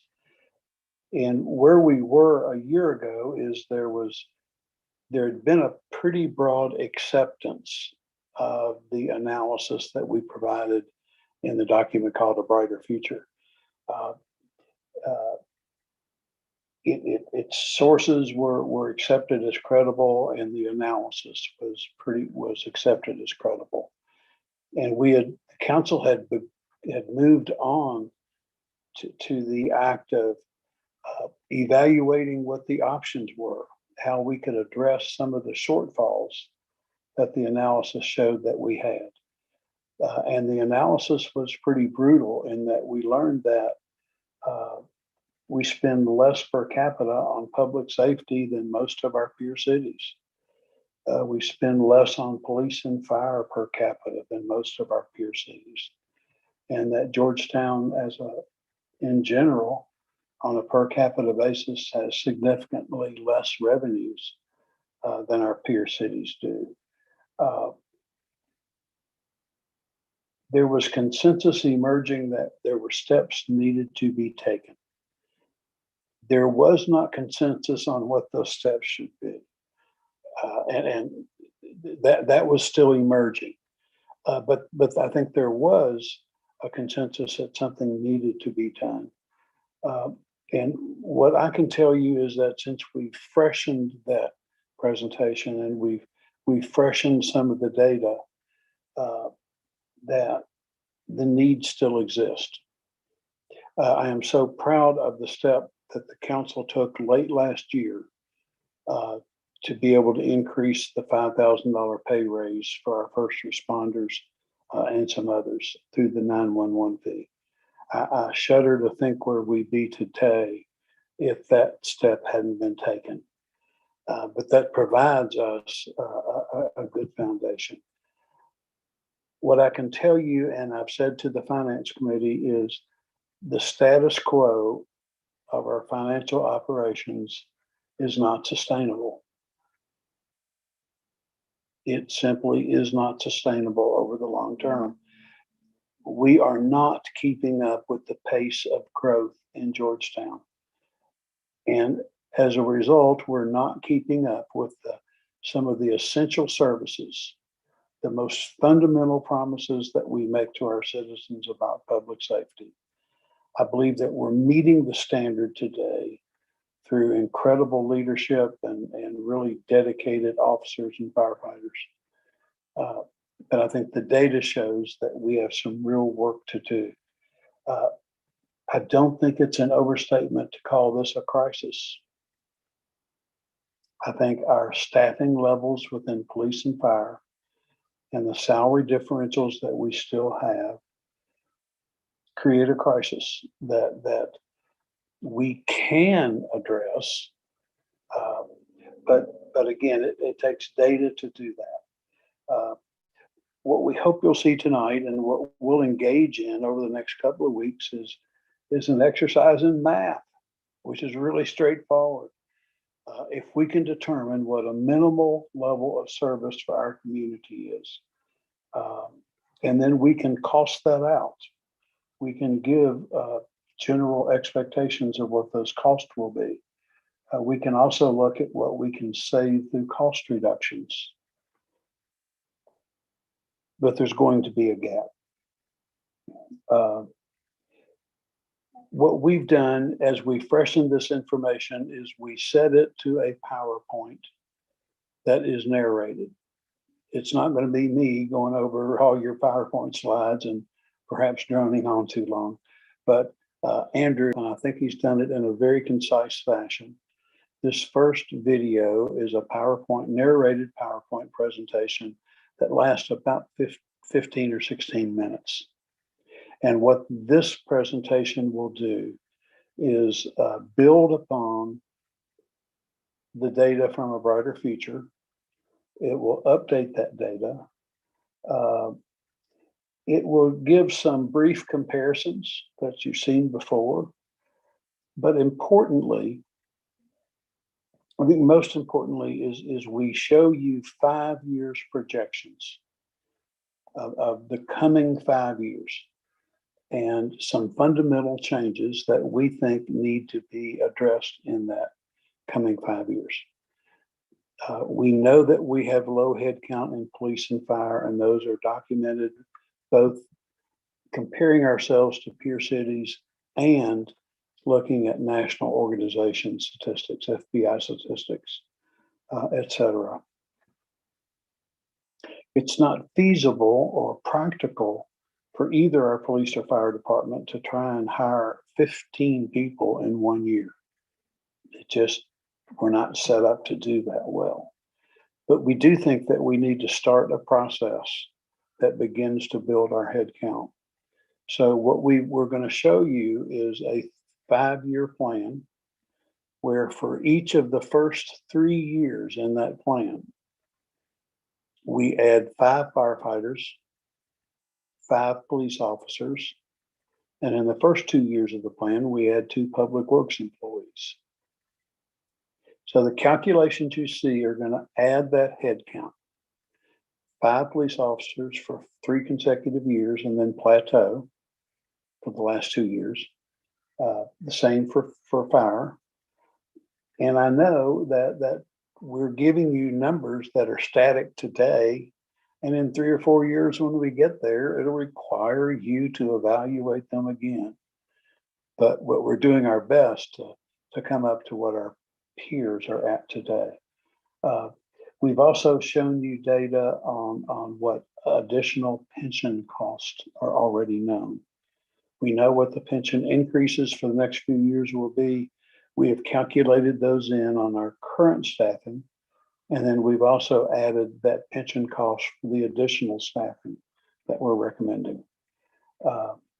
We also begin to show you what some annual debt service would cost on potential borrowings to address a couple of significant capital projects that we just haven't been able to address yet.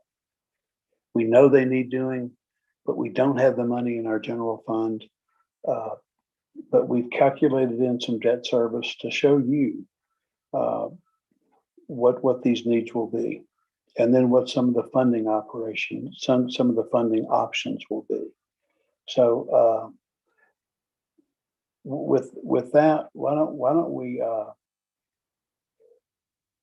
I think that the video that you're getting ready to see that Andrew and Stacy have worked really hard to put together will help us take a look at our financial projections and where we are and what some of the solutions might be. So with your patience, I'll stop now, and there'll be a 15-minute video that I think will be pretty content rich for you.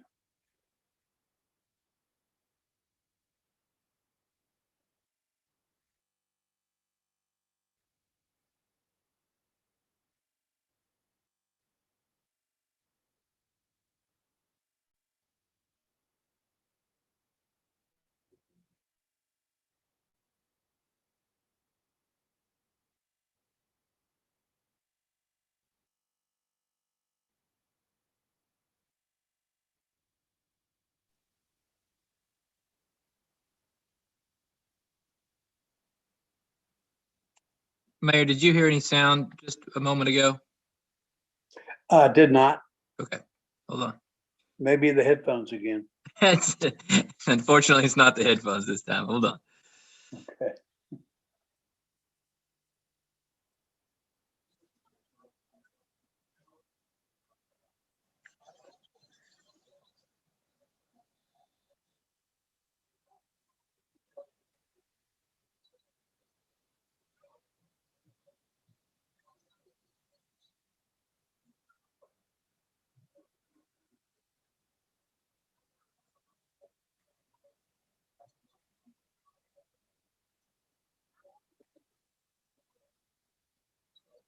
Now you've got no audio.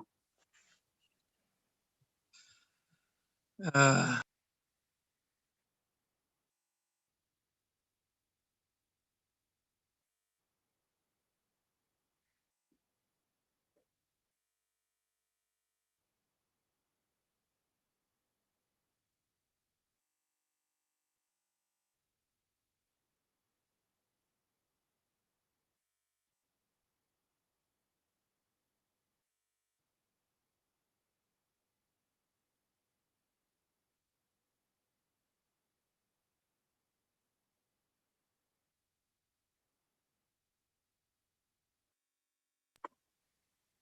you all hear me? We can hear you. That is interesting.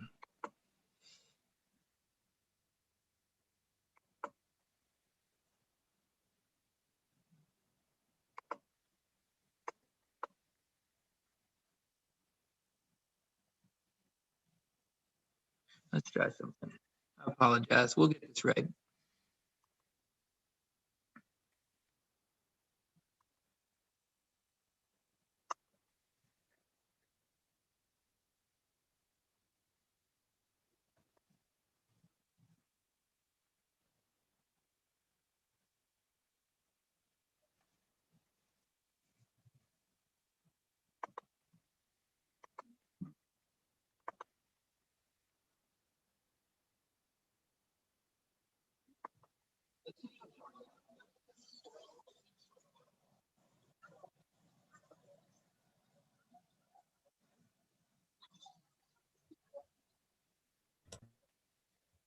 How about now? Did you hear anything that time?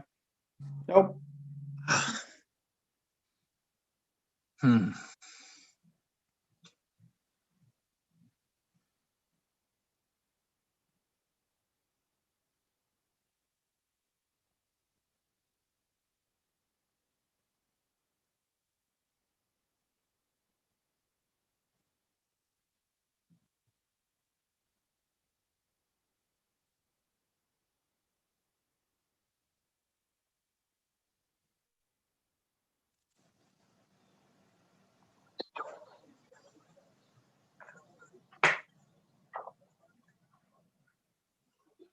That time? It's really faint. You can hear like a background, and it kind of sounded like your voice, but really, really faint. And I'm going to change the system setting here and see what happens.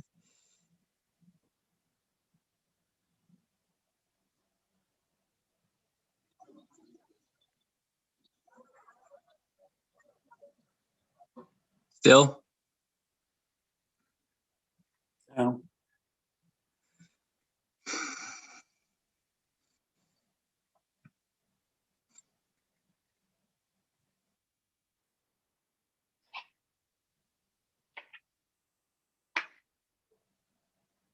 Shall we go ahead with me? I've got hard copy here. Yeah. Let me try one more thing and then yes, that's what we're going to need to do.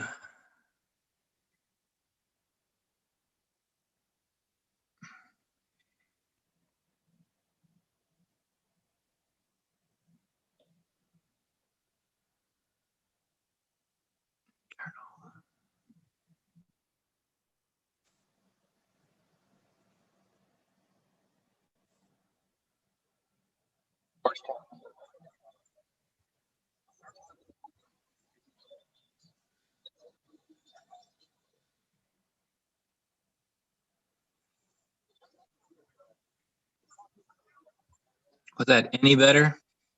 Yeah, it's getting louder. You can hear, I can tell that it's your presentation, like you talking. So, but we couldn't make out the words or anything. Okay. I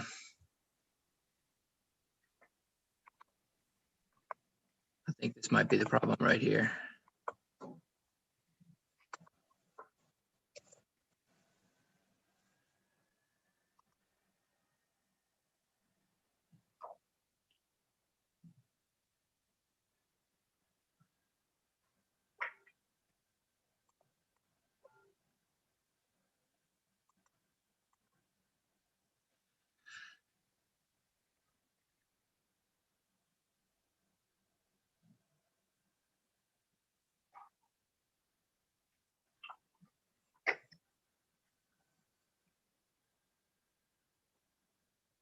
All right, that's the last time I'll try it, and then if not, you'll have to walk us through it. I apologize.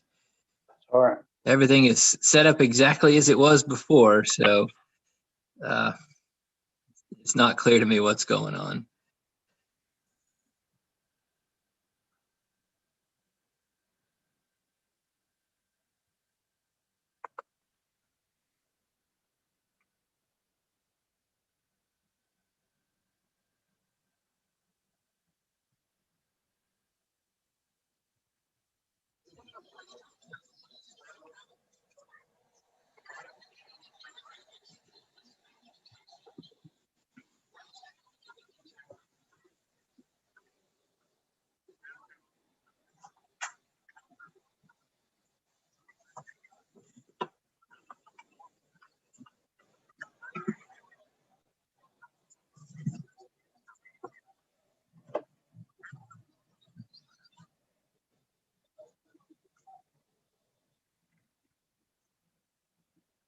Adjusted for inflation, the city's general fund revenues per capita are half as much as 20 years ago. In other words, the city's population has doubled, while its spending power has remained the same. Georgetown's 2018 revenues per capita were roughly 2/3 of its peers' average, creating a gap of almost $10 million. Georgetown lags the peer average in all three major tax categories, creating a gap of $7.5 million. Okay, so we can hear you now. Can we start over? How Georgetown's general fund tax structure compares to the rest of Kentucky? Sure, we can do that. I improvised and I went and got a microphone. So I'll start over. So you all can hear it okay now?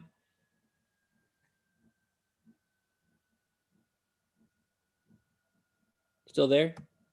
Yes. Yes. Here we go.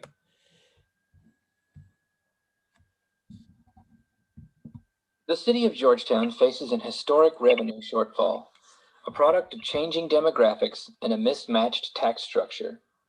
Last year, we gave a detailed presentation of the city's demographics, historical and comparative revenues, public safety expenditures, and the financial outlook.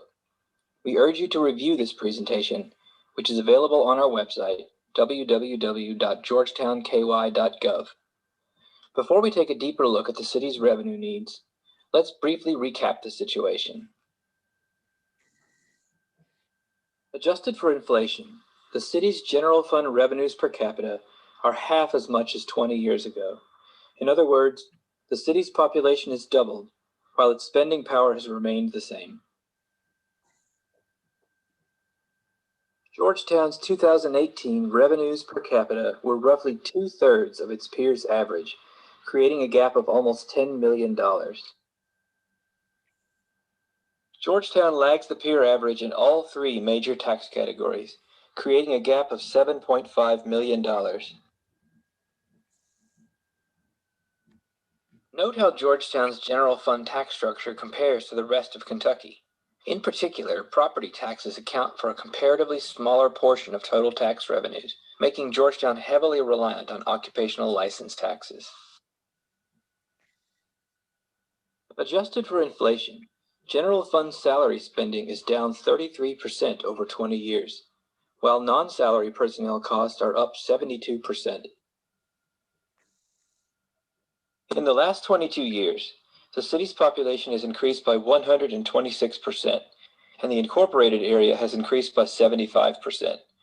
In that same period, the number of police has not changed, and the number of firefighters has increased by only 28%.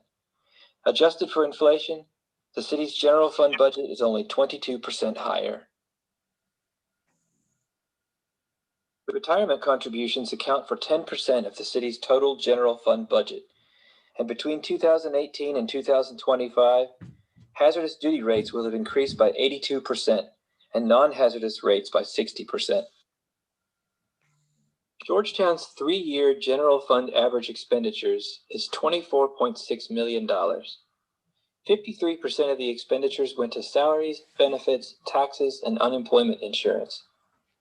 17.9% went to shared interlocal expenses for county-run departments.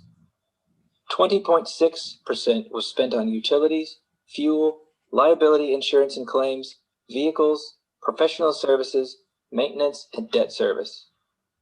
Each year, the city gives an average of $400,000 to community partners such as the Amen House and the Senior Center. Another $422,000 is dedicated to the cemetery and stormwater. 4.2%, or just over $1 million, goes to equipment, computer hardware and software, training, supplies, uniforms, code abatement, travel, printing, and advertising. That leaves just $151,000 for all other miscellaneous expenses, which includes things such as postage, canine unit and bike patrol, grant matches, fire prevention, and tax and fee refunds.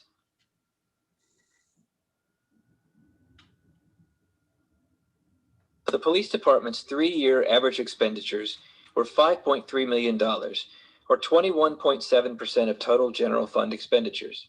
83.6% of police department expenditures went to salaries, retirement, benefits, taxes, and workers' compensation.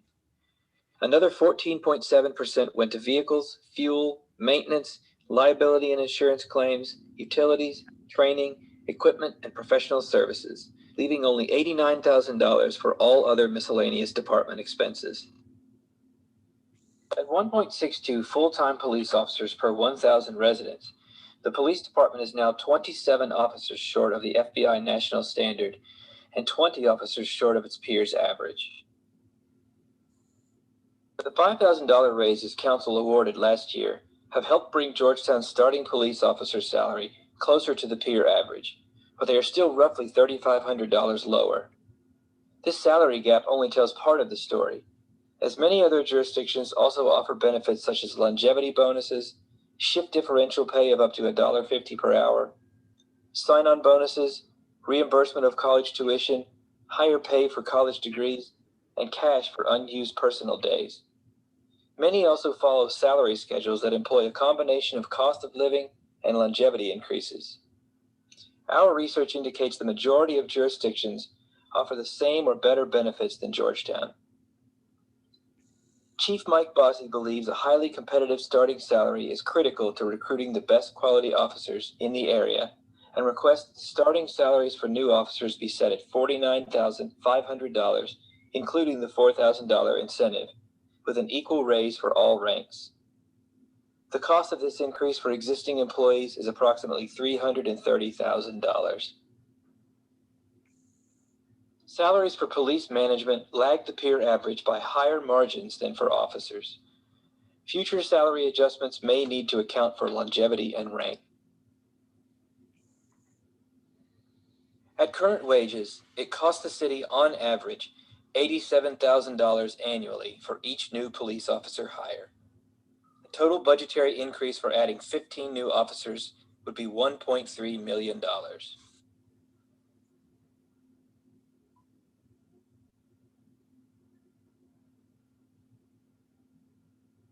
The fire department's 3-year average expenditures were $5.8 million, or 23.6% of total general fund expenditures. 84.9% of fire department expenditures went to salaries, retirement, benefits, taxes, and workers' compensation. Another 13.3% went to vehicles, fuel, maintenance, liability and insurance claims, utilities, training, equipment, and professional services, leaving only $105,000 for all other miscellaneous department expenses. At 1.57 firefighters per 1,000 residents, the fire department is 8 firefighters short of the NFPA national average and 22 firefighters short of its peers' average. The city's first-year firefighter salary lags the peer average by around $4,600. Georgetown's most comparable peer city, Richmond, starts firefighters at just under $51,000. Even the city's average firefighter salary of $45,734 is lower than the starting salary peer average. As with the police department, salary is not the only factor in competitiveness. Other jurisdictions can entice recruits with guaranteed salary schedules, tuition reimbursement, and longevity bonuses. Chief Eric Colson recommends that first-year firefighter pay be equalized with the police department, requiring a $6,920 increase and a corresponding raise be given to all positions and ranks. The cost of this adjustment is $600,000 annually. Like the police department, the salary gap between Georgetown and its peers average increases as you move up the ranks of the fire department. Future salary adjustments may need to account for longevity and rank. Including salaries, benefits, retirement, allowances, uniform and personal fire gear, it costs the city on average $75,701 a year to hire a new firefighter at current wages. One-time costs for training and equipment for each employee are $8,743. The total budget increase for 15 new firefighters would be $1.2 million. Like police and fire, Public Works is severely short-staffed. The department needs at minimum 2 additional workers and 2 additional CDL drivers. More importantly, we are having trouble attracting and retaining employees because our workers and drivers are finding better pay in the private sector. Director Robert Bruin requests that new workers be raised to $15 an hour and drivers to $18 an hour, and that all other positions be raised correspondingly. The cost of these salary adjustments is roughly $144,000, and the cost of 4 new Public Works employees at the new hourly rates would be about $148,000. The city engineer and the city's stormwater consultant have recently completed an analysis of the city's annual stormwater operations and have developed a projected budget. They estimate the city needs $549,500 in labor, stormwater quality maintenance, and MS4 permit costs, and up to $860,000 a year for debt service to fund capital construction costs.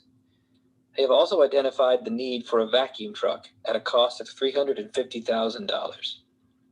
A detailed presentation on their findings and the prospects of a stormwater utility fee to fund this budget will be coming in the next few months. The city needs to construct several major capital projects over the course of the next 2 to 6 years. Regardless of the city's plans to modernize City Hall, the limestone facade of the century-old building needs to be stabilized at an estimated cost of $2.2 million. As more new homes are built off Old Oxford Road, concerns from residents over the former county road's safety are increasing. And even when the road is improved to modern city standards, its intersection with Connector Road will always prove an issue. Extending Lexus Way to Old Oxford will provide much-needed relief to over 1,500 homes in planned and existing neighborhoods like Villages at Lanes Run, Cherry Blossom Village, Oxford Manor, Oxford Estates, Oxford Village, and the Abbey at Old Oxford. Fixing traffic safety issues in the Old Oxford area is estimated to cost $12 million. The city has applied for a federal build grant to fund these projects for 3 straight years, but it is clear the grant will not be funded. With the explosive growth that has occurred over the last 20 years, the city needs a 4th fire station. Constructing the station and purchasing new trucks and equipment is anticipated to cost $8 to $10 million. Some of these costs could be offset by combining the new station with the county's planned new EMS facility, but doing so will likely move up the timeline for construction. To bring the city in line with its peers, alleviate critical staffing shortages, pay for state-mandated CERS increases, and complete necessary capital projects, the city will need substantial new revenues. Increasing police, fire, and public works salaries for current employees has an annual price tag of just over $1 million. Over the next 3 years, the city needs to add 15 new police officers, 15 new firefighters, and 4 new public works employees. By year 3, these changes alone will have increased the city's annual revenue needs by $3.4 million. Scheduled rate increases for retirement contributions for current employees will increase the budgetary needs by another $1.2 million. Fully funding street and stormwater maintenance costs will increase revenue needs by another $850,000. If the city is to complete necessary capital projects, it will need to borrow the funds and increase its debt service allocation by up to $1.9 million. Over the next 5 years, the city needs to increase its total general fund revenues an average of $7 million a year. The city has numerous and diverse practical options. for increasing general fund revenues. Those that could have the greatest impact on the budget include increasing the insurance premium tax, changing from a net profits to a gross receipts tax, increasing the payroll tax, and levying a stormwater utility fee. To be implemented fairly and legally, options such as the stormwater utility fee and development impact fees require detailed analysis of many factors. Other less impactful changes, such as levying a higher property tax rate for abandoned urban property, should be considered. Due to inflexible and outdated tax laws, property taxes cannot be increased to provide substantial new revenues for the city. A restaurant tax could offset some general fund expenses and provide some much-needed beautifications and parks improvements, but it would not provide direct general fund revenues. Privatizing garbage collection would not affect the general fund, as sanitation is self-funded under a separate fund and currently breaks even. Privatization would not generate substantial franchise revenues. However, there may be other practical reasons to privatize.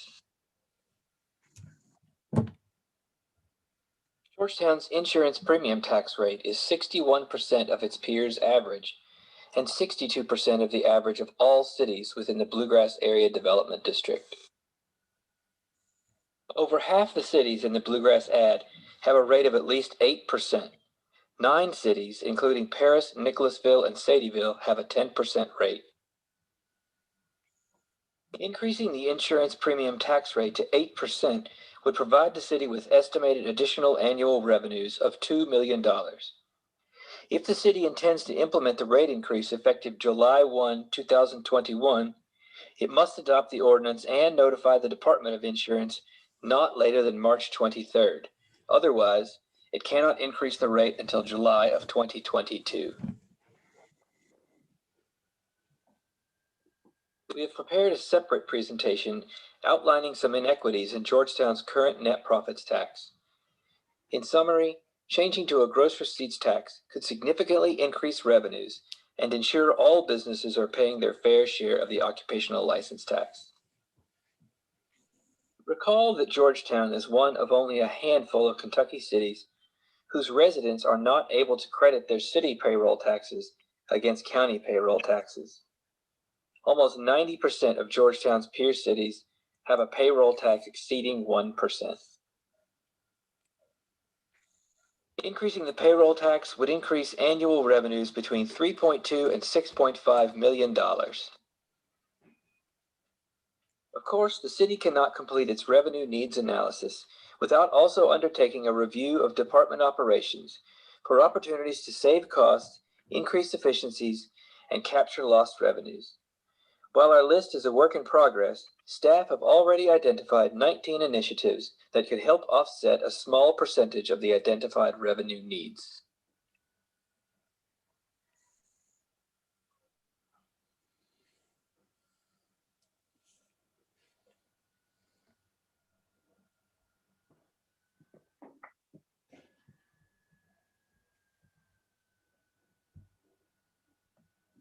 Thank you, Andrew. Now we're back in group session.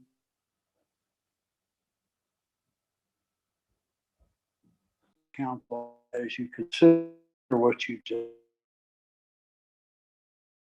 of course, we recorded all of the Finance Committee meeting Sunday, and it's available to you on the city's YouTube channel.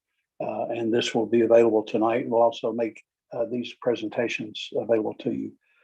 The numbers that we are using in the 5-year projections, I just want to emphasize are placeholder numbers. They do have some thinking behind them, but what you're being presented with tonight is not a budget ordinance. It hadn't been done with an exceptionally fine-tooth pencil or fine-pointed pencil. This is not a personnel ordinance. These are simply broad projections and placeholders that give us an of expenses, the magnitude required for. So everything right so far if considered further, would come back to the city council for action. There are no final actions being taken tonight. But those placeholders are important for us to begin to see the broad picture of what our current level of service is and what some reasonable steps toward achieving the level of service that we think our citizens deserve. And then applying simple math to those. Discussions like this are difficult at any time. Our best chance to be successful with them is to base the discussions on data and information that we can verify. And your staff has done the best job that they can do to bring you good data with which we can talk about good decisions. So I believe this is a really useful tool. It's a tool that I think a lot of cities don't have. They don't have staff that can do this kind of analysis. And I'm real proud to present it to the council as our best effort to understand our circumstances and to be able to explain it to your constituents and you all as decision makers. And again, we invited people to watch Friday and again tonight because the content is so rich that it warrants sometimes a second look at it or even a review on your private time. And I'm even happy tonight, as we did for the Finance Committee meeting, there was a lot of data there. If there's any of those slides that you would like to reverse back to, and we talk about those slides for a moment, or if there were details that either shocked you or you wanted to verify, we're happy to back up to those slides and walk you through them. Mayor, I don't know if anybody else was going to ask the question. Is there a chance to go back and look at what the cost is just to add the salary increases for the police and fire? Can we go back to those slides one more time? Yeah, Andrew, that'd be one of the earlier 5-year slides when you started highlighting sales. Give me just a minute and I'll pull it up.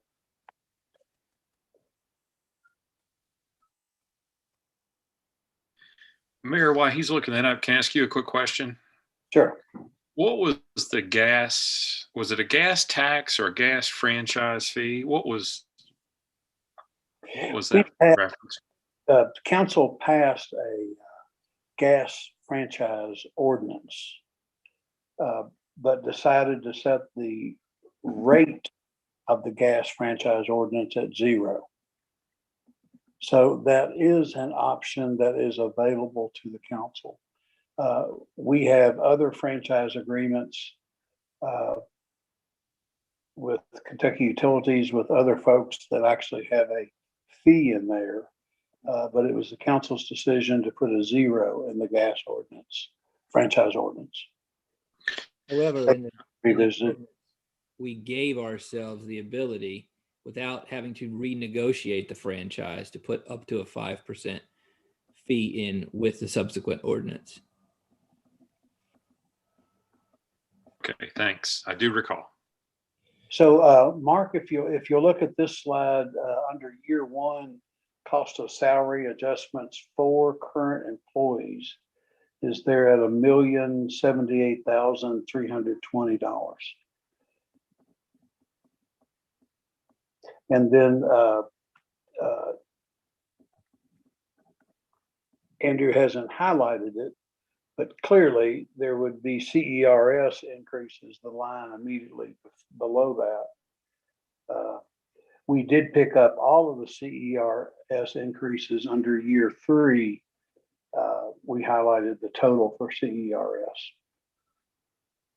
Mayor, this is Yes. Will. In the current legislative session, do we anticipate any changes with any of the bills in the SERS increases? No, ma'am. Okay, Unfortunately, we don't right now. all right, thank you. And this was,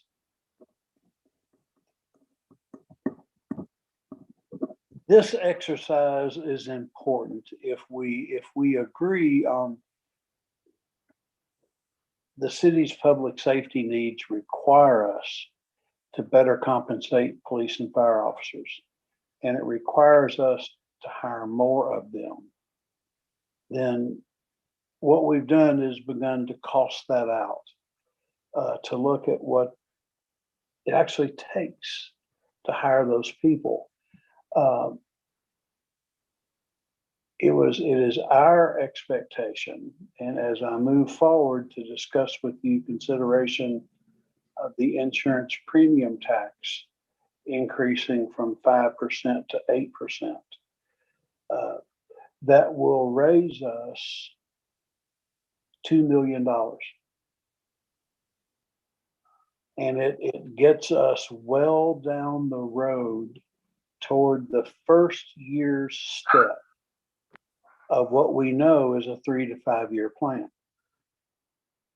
So a year ago, when we were at this place, I was actually primarily looking at an increase to the payroll tax. And as you saw from the sheet that showed what revenue levels can be expected, the payroll tax raises a lot of money. But we know that structurally our budget is already overly dependent on payroll tax. We need to balance that out. We need the revenue, but adding to the payroll tax, obviously it adds to the burden of the employees. And what you'll see in a few minutes in a different presentation is that Georgetown's occupational tax takes most of its money from employees, not employers. So we're looking at a two-step. This is truly a two-step process. We can fund 1 year, the first year's improvements via the insurance premium tax, or get very close to it. In those subsequent years, it's going to require consideration of a gross receipts tax or some other way to more equitably distribute our business tax needs. So it is based on this plan that we have proposed an increase in the insurance premium tax from 5% to 8%. We actually had that on the agenda for a first reading later tonight, which would give us the opportunity to have second reading at a regularly scheduled council meeting, the first one in March, but also give the city and the council adequate time to complete that action prior to March the 23rd, if indeed that's our intention.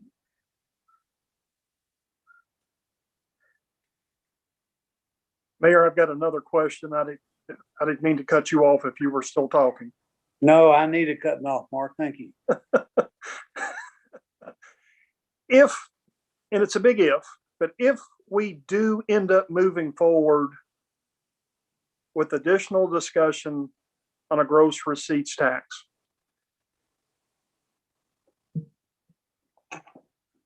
is there, like as an example on this insurance premiums tax, there's obviously some time constraints that we're under. Are there any, if we, let's just say hypothetically that we decided on July 1st that we're going to move forward with a gross receipts tax. Is there a delay at all before we can start capturing that fee, or does that happen right away? Yes, from a practical point of view, Mark, it would take us probably 6 months working with the Revenue Commission to implement a change of that magnitude by the first of the year. So, yeah, the insurance premium tax simply requires notifying the state. The other has a pretty big, substantial administrative burden that we would need to start work on. But typically at least 6 months. Yes, sir. That would be the expectation that could not begin until the first of the year. Okay.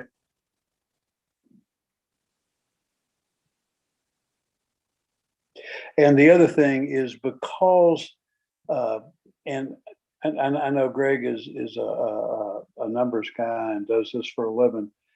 You'll notice on the line reserved for debt service for capital projects, we put a goose egg there because year one, you're not going to have a project completed. You're not going to have it far enough along with money borrowed to actually incur that debt service. And then we've tried to, again, put placeholders in here. We don't know exactly what year they'll occur, but you begin to put placeholders in a financial projection for what some of those necessary debt service costs might be. So this is our best estimate to give you a feel for the magnitude of expenses that your city is getting ready to face. Mayor, I wanted to add one point of clarification. I also didn't mean to cut you off. Lines 1 through 4 there all include CERS. So the cost of the 5 new police officers in year 1 includes the CERS cost for each of those. Same for fire, same for public works, and also the same for the salary adjustments. And the salary adjustments, that $1 million number there includes police, fire, public works. It also includes the CERS cost that would go with that. The line 5 is simply the increase in cost from our current employees from the CERS rates going up. Okay. I misread that number because it increases so darn much. Yeah. But thank you for that clarification. Okay.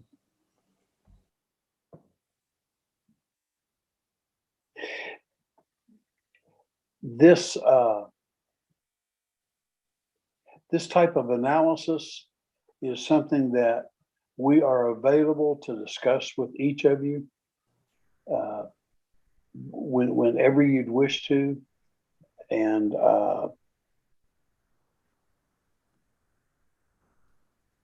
but I'm really pleased to at least have this information completely in front of you.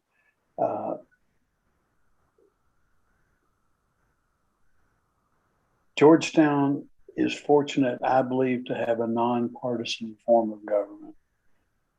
It allows us to look at data and facts and level of service in our city, hopefully without some of the political posturing that might otherwise occur.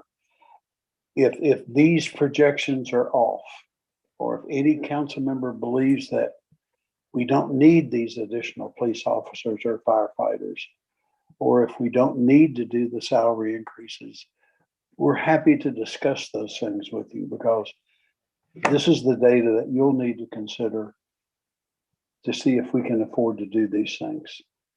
So we want to give you the best data we can give you, but we want you to understand it. And if you don't understand it or you take issue with it, we're happy for you to push back against it. And that can be after you've digested it and on a one-on-one conversation, since we don't have to vote on anything concerning the insurance premium tax until the next meeting.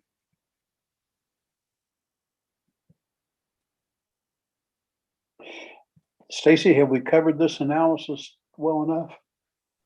Mayor Stacy had to run away for just a second. She'll be back in 2 minutes.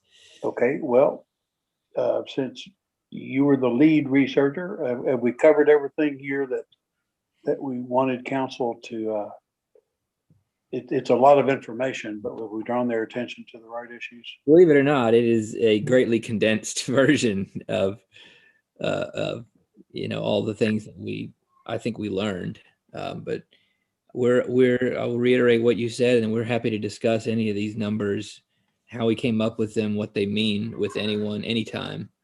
You know how to get us, and we hope that this arms you all to make the decisions that you need to make. Hey, Andrew, this is David. Can I ask a question, just a point of clarification? If I missed it, I apologize. Sure. But it relates to Mark's question, and you've got the, let's just look at the line with the new police officers in year one. The 485, that includes all expenses for 5 new people. Does that also include the bump in pay to get everybody? That is in line 4. So the cost of, no, I'm sorry, it is included in that. Yes. So each of those numbers is at the proposed increase. Make sense? So, yes, I think, does that, so it includes the, was it 300,000 to get police up to where they need to be? I'm trying to recall what that slide, I keep moving my little mouse again. It was 330,000, David. 330? That number should include that. Okay.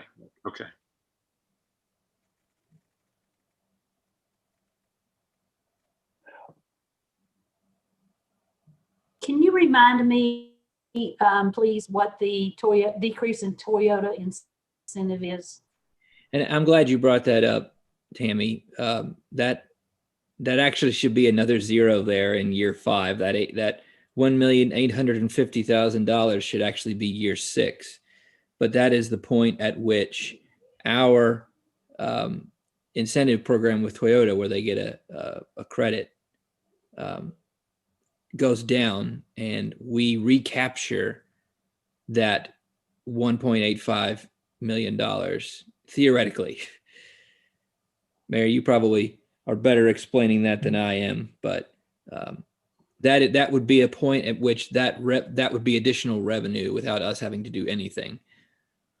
Tammy, the idea was if there are no further incentive packages added, as that one rolls off, it's the same effect as more revenue for us. Okay, that's what I was asking. Thank you. And eventually it ends. Thank you. Yes, ma'am. If we've looked at this adequately, we have.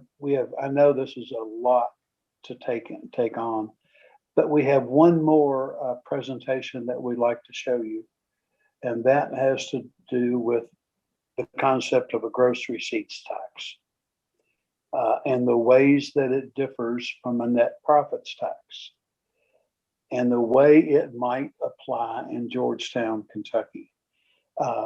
So again, Andrew has put together, with Stacy's help, a 12-minute video.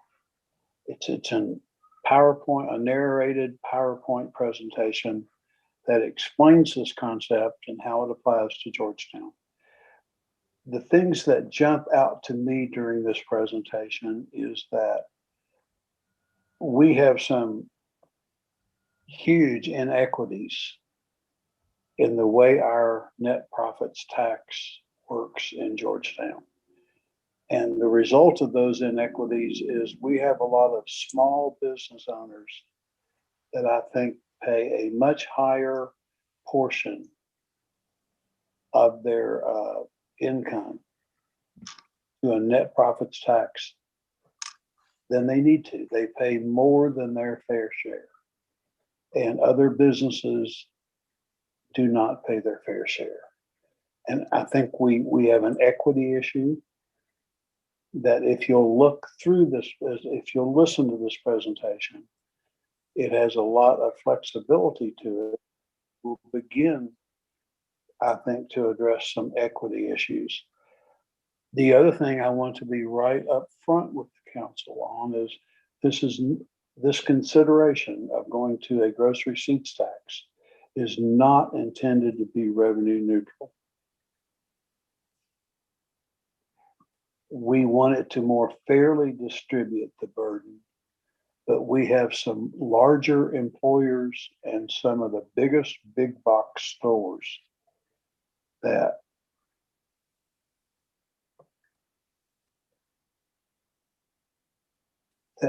we can work with in a more efficient manner with a different tax structure. So Andrew, with that said, I think if you'd tee up that video and let's at least start understanding this important concept. Will do. Hopefully this one works better.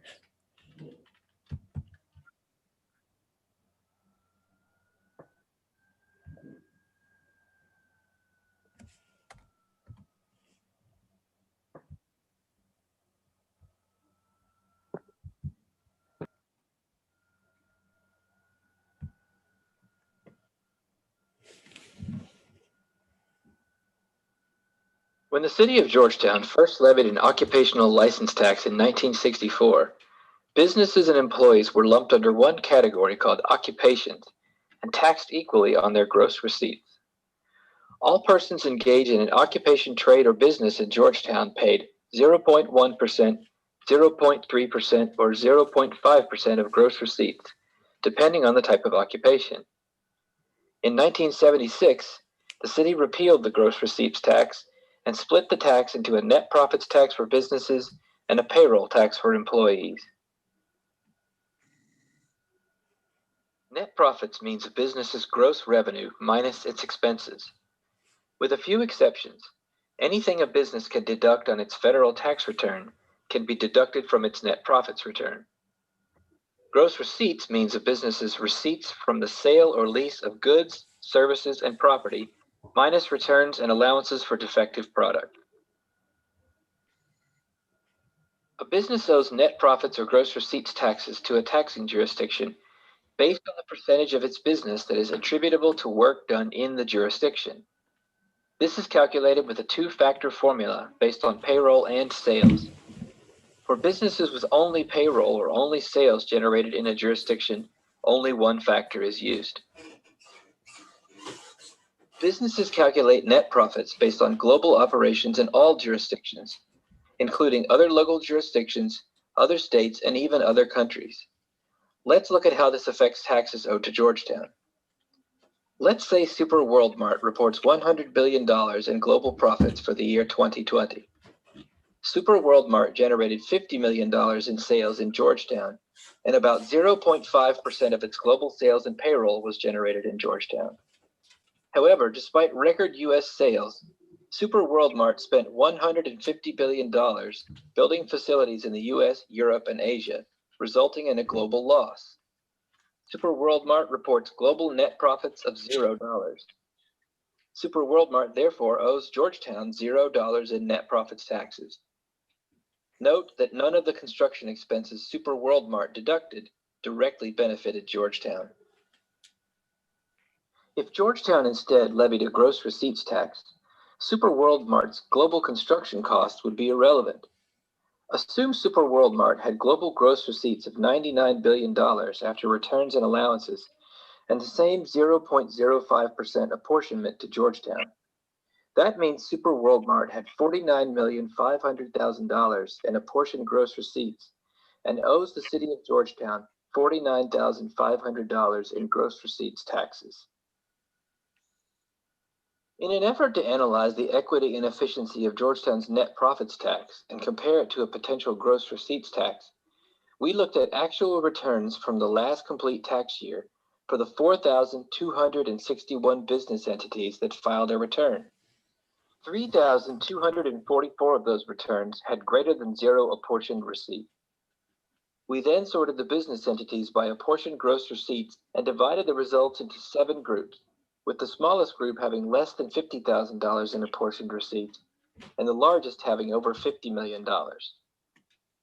Finally, we separately sorted the business by NAICS industry groups. Using this data, we performed several analyses to develop useful statistics. Throughout this exercise, we use a business's gross receipts as the measure of how large or small a business is. Note that this, along with the number of employees, is the standard by which the Small Business Administration measures business size. To compare tax burden among the various size entities, we divide the net profits owed by the business by its gross receipts. The most critical statistic we found was that on average, the smaller a business is, the more that business owed in net profits taxes relative to its gross receipts. Conversely, the larger a business is, the less that business owed in net profits taxes as a percentage of its gross receipts. Those businesses that generated less than $50,000 in apportioned gross receipts paid net profits taxes that averaged 0.35% of their gross receipts. As the size of the business increases, the amount it owes in net profits relative to its gross receipts becomes less. Those businesses that generated more than $50 million in apportioned gross receipts paid an average net profits tax that was just 0.0043% of its gross receipts. That means the smallest businesses in Georgetown, on average, paid 81 times more net profits taxes relative to their gross receipts than the largest businesses. A common gross receipts tax rate levied by cities is 0.1% of gross receipts. Notice that smaller businesses are paying, on average, significantly more than they would pay under a 0.1% gross receipts tax, and large businesses are paying less. The 45 businesses that had over $10 million in apportioned gross receipts accounted for 91% of total apportioned gross receipts of all businesses, but account for only 42% of net profits taxes owed. Conversely, the 2,740 businesses with less than $500,000 in apportioned gross receipts account for only 1.5% of total gross receipts of all businesses, but account for 27% of net profits taxes owed. Net profits taxes owed varies greatly industry to industry. Industries such as beauty, healthcare, and real estate bear a disproportionately high net profits tax burden, while industries such as manufacturing, trade, and information bear proportionately little net profits tax burden. To see an example of an inequity in net profits taxes, look at the difference between these two signature industries. Manufacturing businesses accounted for 83.9% of the apportioned gross receipts for all industries combined, but owed only 20.3% of the net profits taxes due to Georgetown. Healthcare businesses accounted for only 1.5% of the gross receipts for all industries combined, but owed 18.3% of the net profits taxes due. Now that we've examined some of the inequities of the city's net profits tax, let's talk about ways a gross receipts tax can be implemented and how it would affect the city and its taxpayers. Cities have great flexibility in establishing a gross receipts tax and have a variety of tools that can shape the fairness and effectiveness of the tax. A cap on the total gross receipts tax owed by any business may be particularly important in a city where one or more business entities would bear a disproportionately high burden compared to all other taxpayers.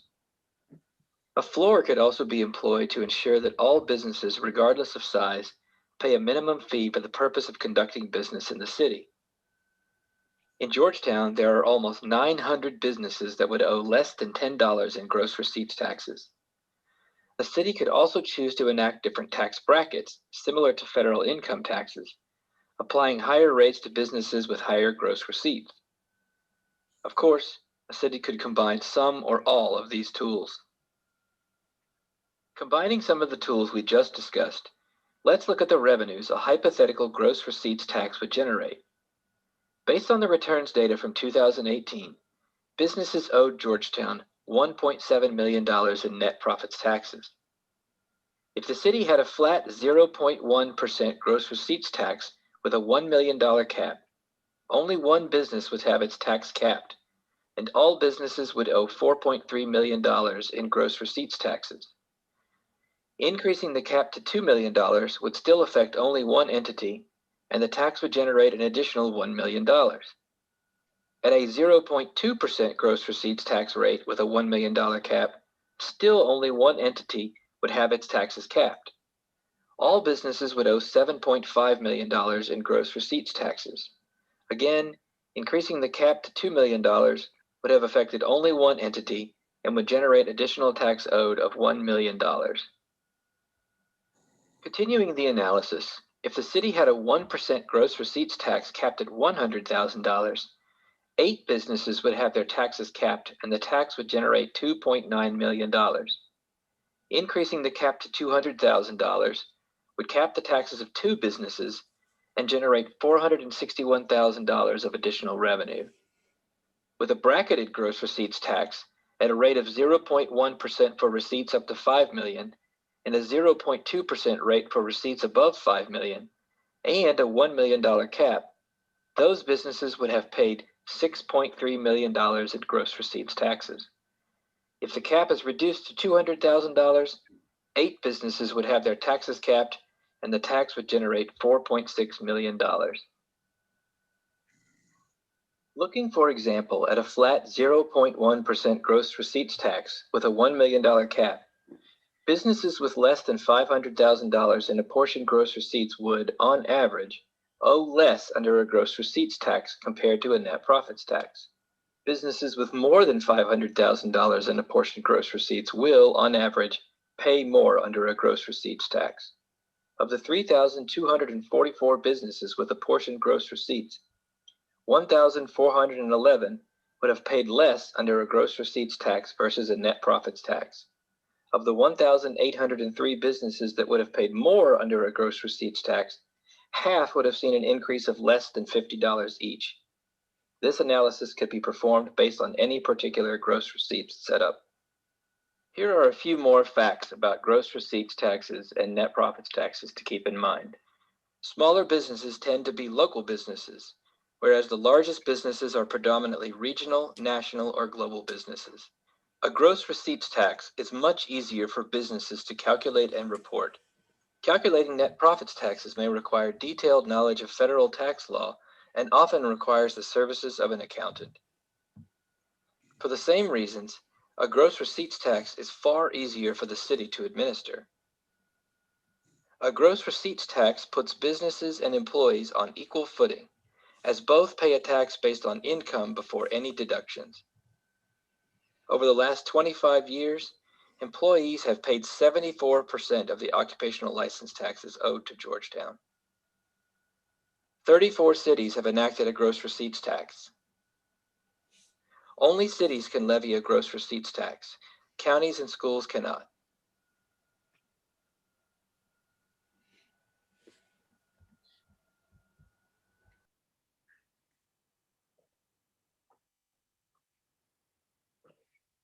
Thank you, Andrew. I think it's also important for you to know that if Georgetown followed through and pursued this, it has no impact on the school system or the Scott County Fiscal Court. They can proceed with their net profits tax, and our action will not affect them in any way. I've heard that there's been some concern from our county cousins across the street that this may have an adverse effect on them, but that is not the case. This one, conceptually, council, we ask you to consider a way to fund local government operations that is more equitable.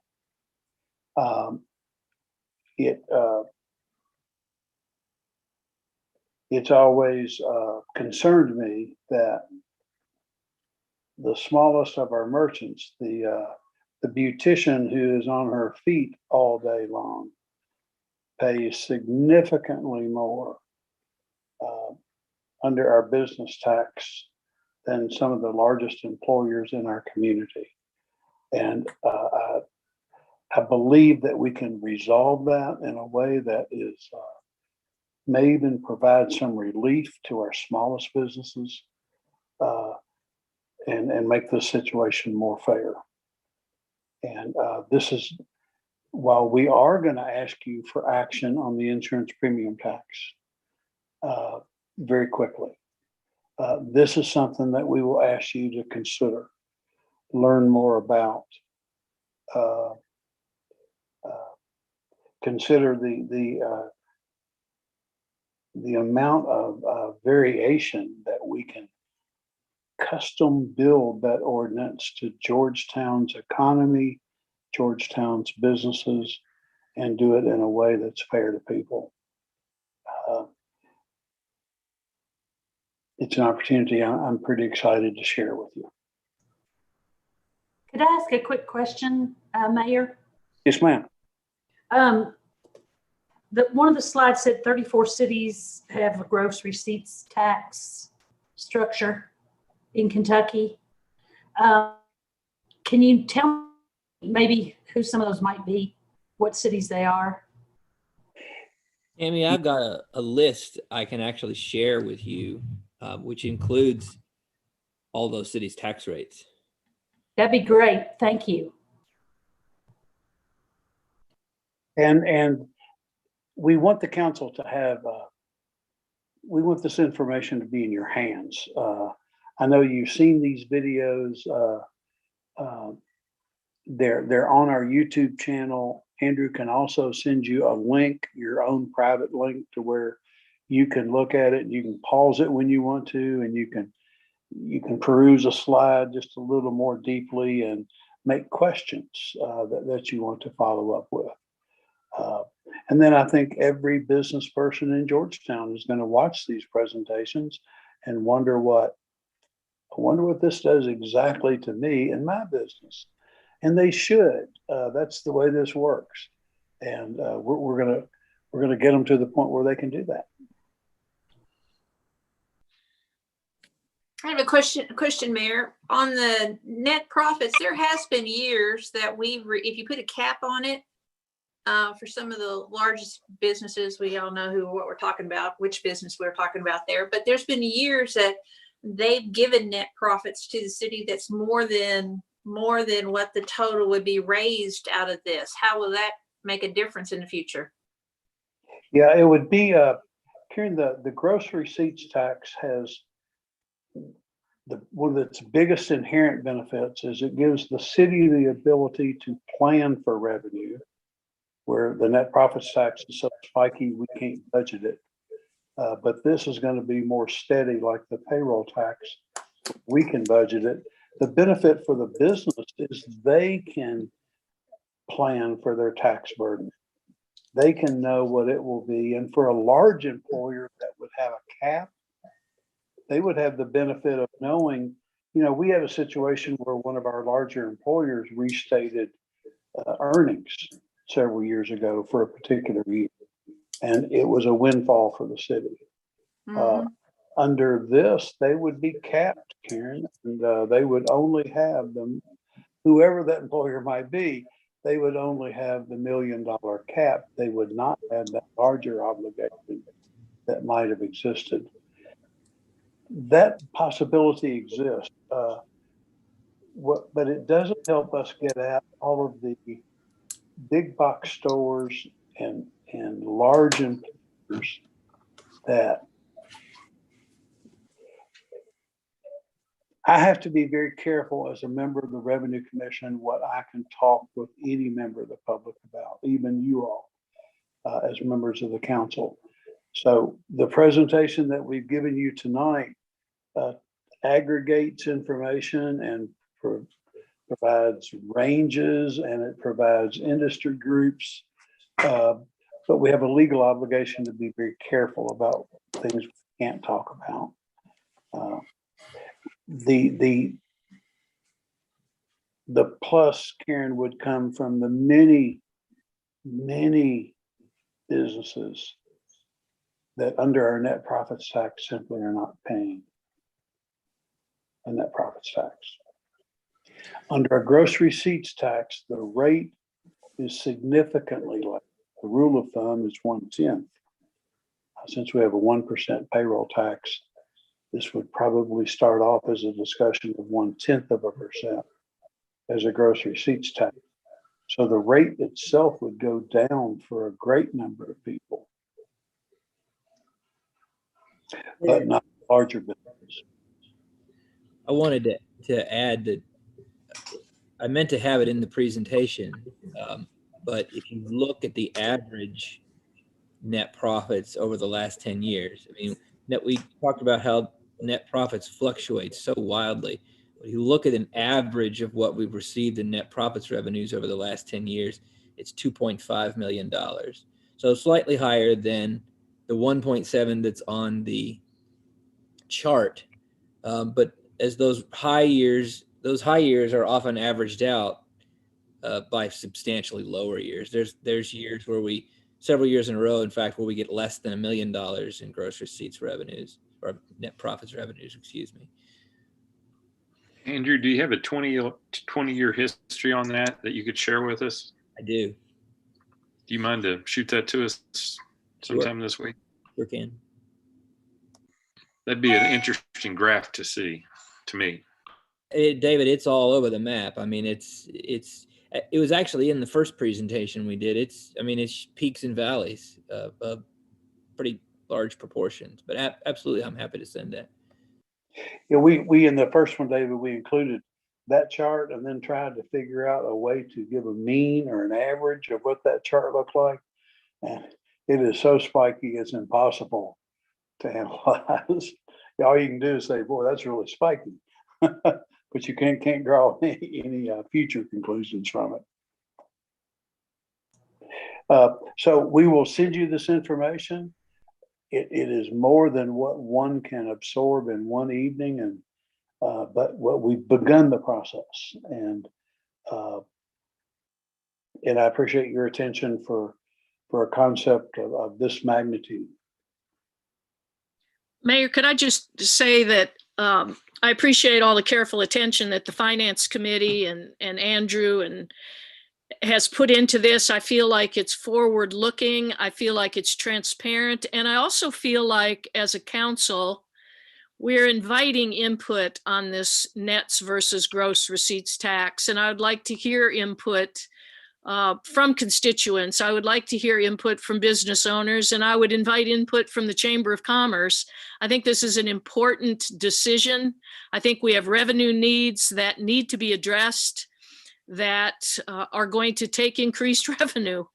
And I think we've been given good data, and now we have a need for a lot of education and a lot of input that can go into this analysis moving forward. So I know this is going to be an elongated process and one that really can't be rushed. I realize we have to take swifter action tonight on the insurance premium tax, which is a cleaner process with a deadline. Yes, ma'am. Thank you. And I really look forward, Willow, to going back to groups like the Chamber and Scott United and drilling down into this pretty hard.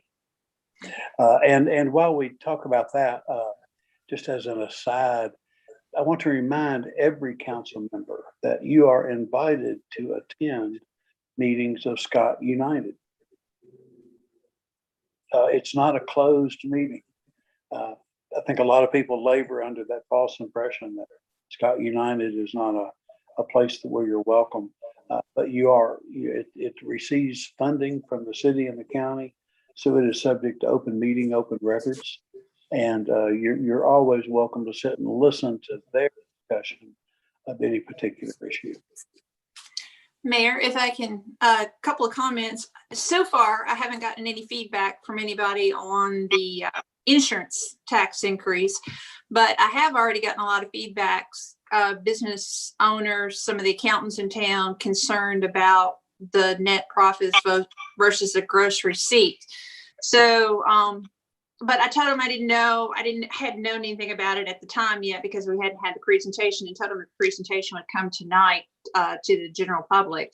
So I'll be interested to see their feedback, especially from some of the people that do the accountant work in town, to see if it really falls out. I'm still having a hard time grasping that it's going to be better for the small businesses, especially like me, a true mom and pop kind of business, that it's going to be better for the small businesses in town. And Georgetown's kind of fortunate. We have a lot of small businesses. I mean, that's what makes up all of Main Street. But you're right. We've got the big businesses. We've got the box stores that are here that don't pay their fair share of it. But it still seems like the burden is still a lot on the small guys. So I'll do some more research, because I know some small, after you take out your net profits, you don't have a net profits at the end of the year. You're not paying anything in net profits because you don't have a net profits by the time you're able to take off all your deductions. So I'm going to talk to some accountants in town and some business people and try to get their feedback on that, what they say and what they think about it with it. And it kind of concerns me that our largest a tax person that pay or business that pays taxes here in town, that you're going to cap them. And I understand the cap because you don't want exorbitant $10 million from them every year, something like that. But that you're capping them at a smaller percentage than a lot of times they've paid, or like David said, over the past 20 years, at a smaller proportion than what they've paid into the city net profits over the past 20 years. But anyway, I don't think you're rushing on this like tomorrow or the next day that we have to have an answer on this. I think there's time to do some research. And what I hope, Karen, is that folks will keep an open mind as we look through all the different variations of this. We don't have a proposal tonight that this is a 1% net profit with $1 million cap. It could, our discussions with our citizens, we could come up with a plan that looks very different, but is customized to our community. So I think we've got the opportunity, as Willow said, to do two things.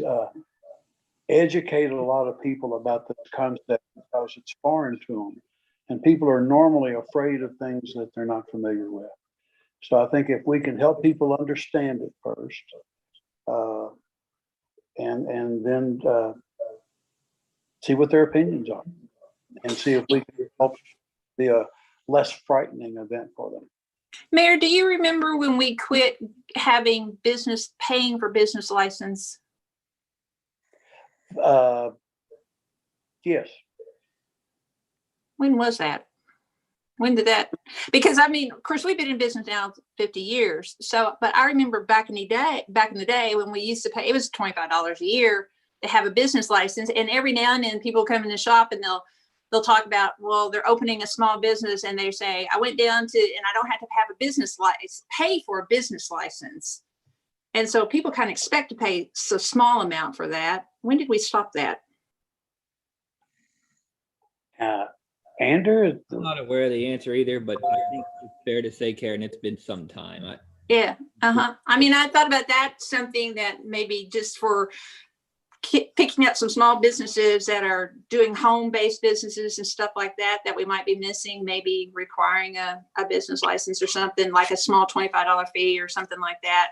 That was sort of the idea of adding the idea of a floor. I mean, you can call it a fee or you can call it a floor, but it's saying there's a minimum amount that you pay in order for the privilege of doing business in the city of Georgetown. And a lot of folks will call that an administrative fee. You know, you pay a $25 fee to help offset staff costs. I think it's the same concept. It has been some time since we've had that. Okay. All right. Thanks. But Scott reports to us on a monthly basis new and closed businesses, and we break those down, and a bunch of those are mom and pops. Mm-hmm. So I think we need to clarify that question. Okay. Hey, Mayor, can I give a quick example, maybe to Willow and to Karen, and really to everybody, that I experienced after your article in the paper? I guess it was a little over a week ago. I had a resident, a business person here in Georgetown send me a text. They were pretty upset about what was being proposed. So I thought the best thing to do, this person is a very, very educated, very financially savvy person, a lot of business experience. So I thought, well, I better give them a call. Just call them and we'll talk through it. And hey, I'll put the ball in their court, see if they have any suggestions, try to get some buy-in. So when I called them and I explained to them how it worked, instead of it, it's not going to be 1%, it's 0.1% is what's being proposed anyway. But I think the thing that really hit home had more to do with the net profits tax. And I told them that I had spoken with the Revenue Commission, and I may have shared this with the council. I know I shared it with the Finance Committee, but Jessica told me that there were 4,700 businesses registered in Scott County with the Revenue Commission. Has this come up at our last council meeting? Did I mention this? Anybody? No? Okay. So 4,700, that's a lot of businesses. I know there's a lot of small businesses, but anyway, that's here in Scott County, that's a bunch. And I asked her, I said, well, what percentage of those businesses pay net profits tax? And I was shocked.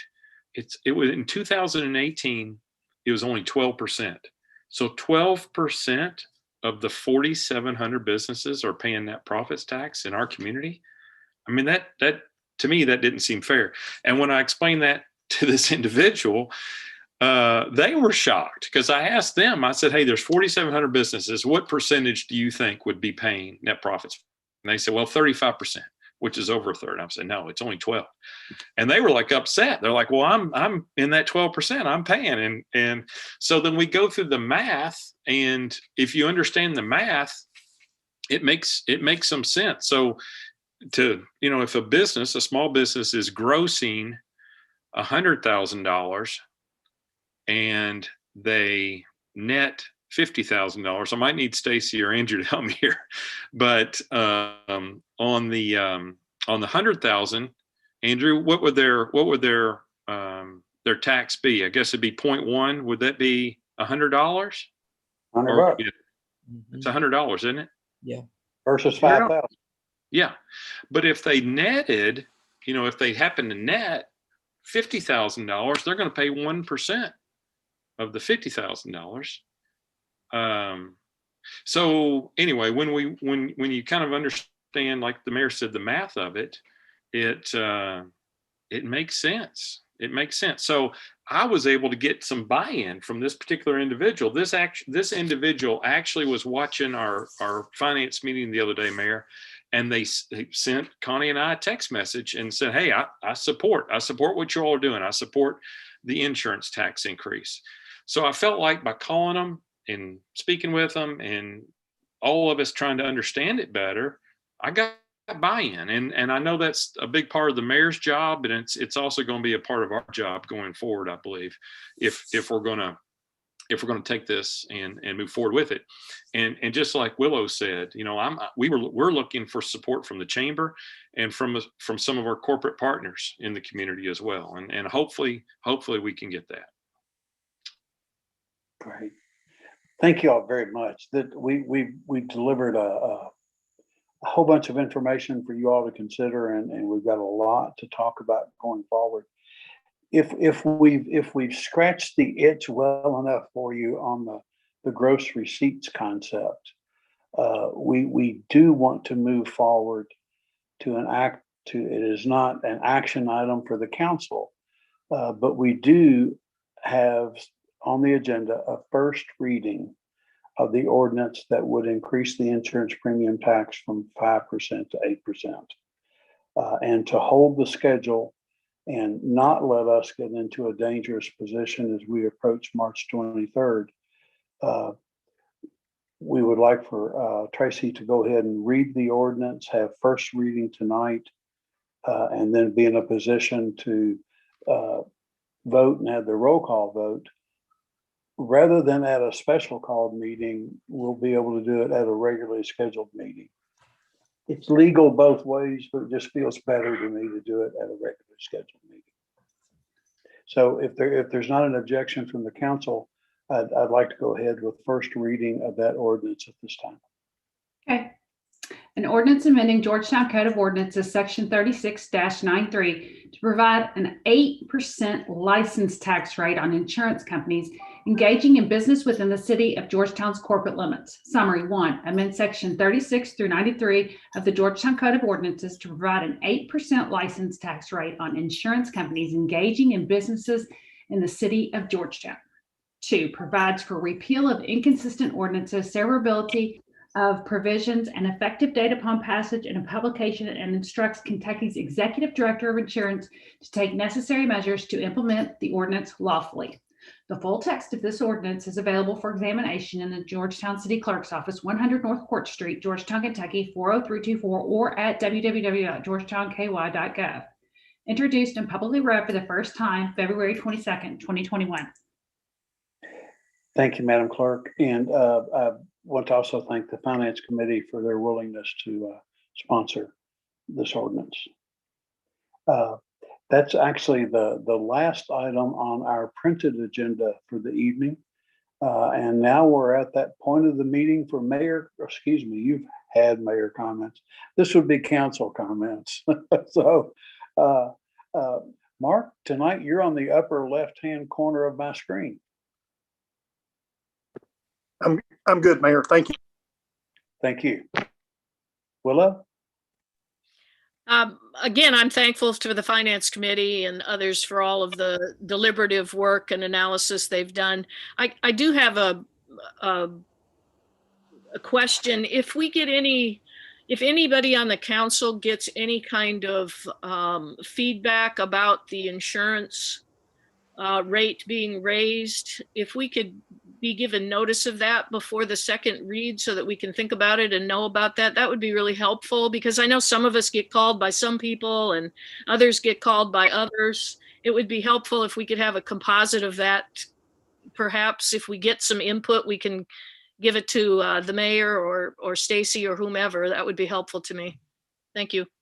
Yes, ma'am. Thank you. Connie? You know what, Mayor? I'm good. Thank you. Well, Connie, you've now sat through this whole financial thing twice. I'm surprised you're able to talk. The more I hear it, the more it sticks with me. So that's good. Good. Greg? Thank you, Doug. Thanks, Mayor.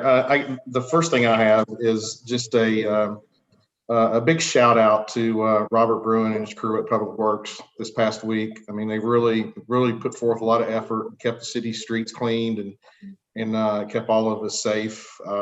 Met with him this morning, and like I said, he's ordered more salt, and hopefully we won't have as big snows going forward. But if you see him or see him his crews, make sure you give them a big thank you. And also I'd like to thank the Finance Committee and Andrew and everybody for putting all this presentation together. I've been doing this for over 30 years now, and I'll tell you, this even makes my head swim. So it's a lot to digest and a lot to get through.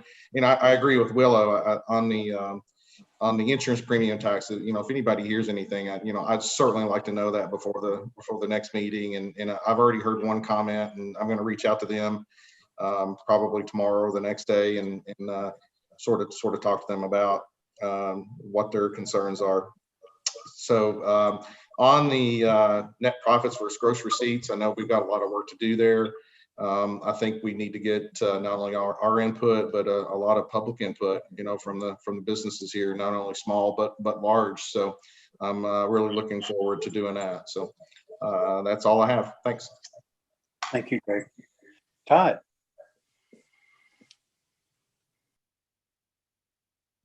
Thank you, sir. I want to thank all the first responders, police, fire, the dispatchers, public works employees, all the hard work that everybody has put into over the past couple weeks with all the snow and ice and sleet. Did it without question, just came in and took care of business.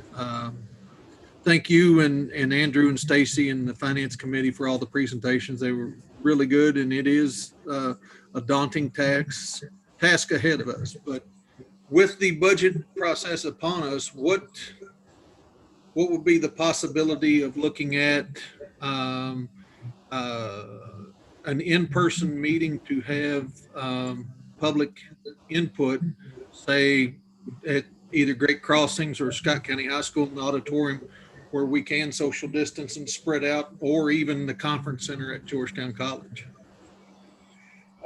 As we approach those, we'll be glad to talk with you about them. See if Dr.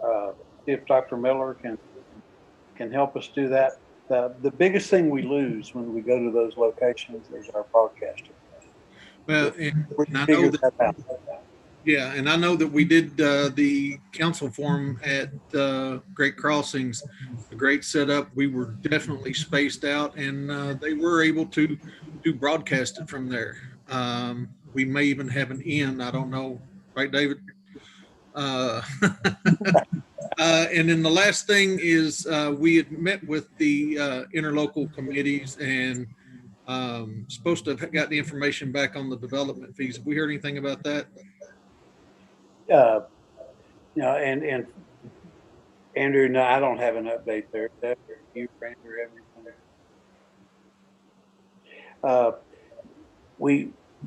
I did notice that Andrew mentioned in the list of revenue items and things that we want to consider down the road, we mentioned development fees, and I think he put it in terms of development fees and one of the others, stormwater utility is one of those things that takes a whole bunch of research, and we're just not ready to bring it all to you yet. Okay. All right.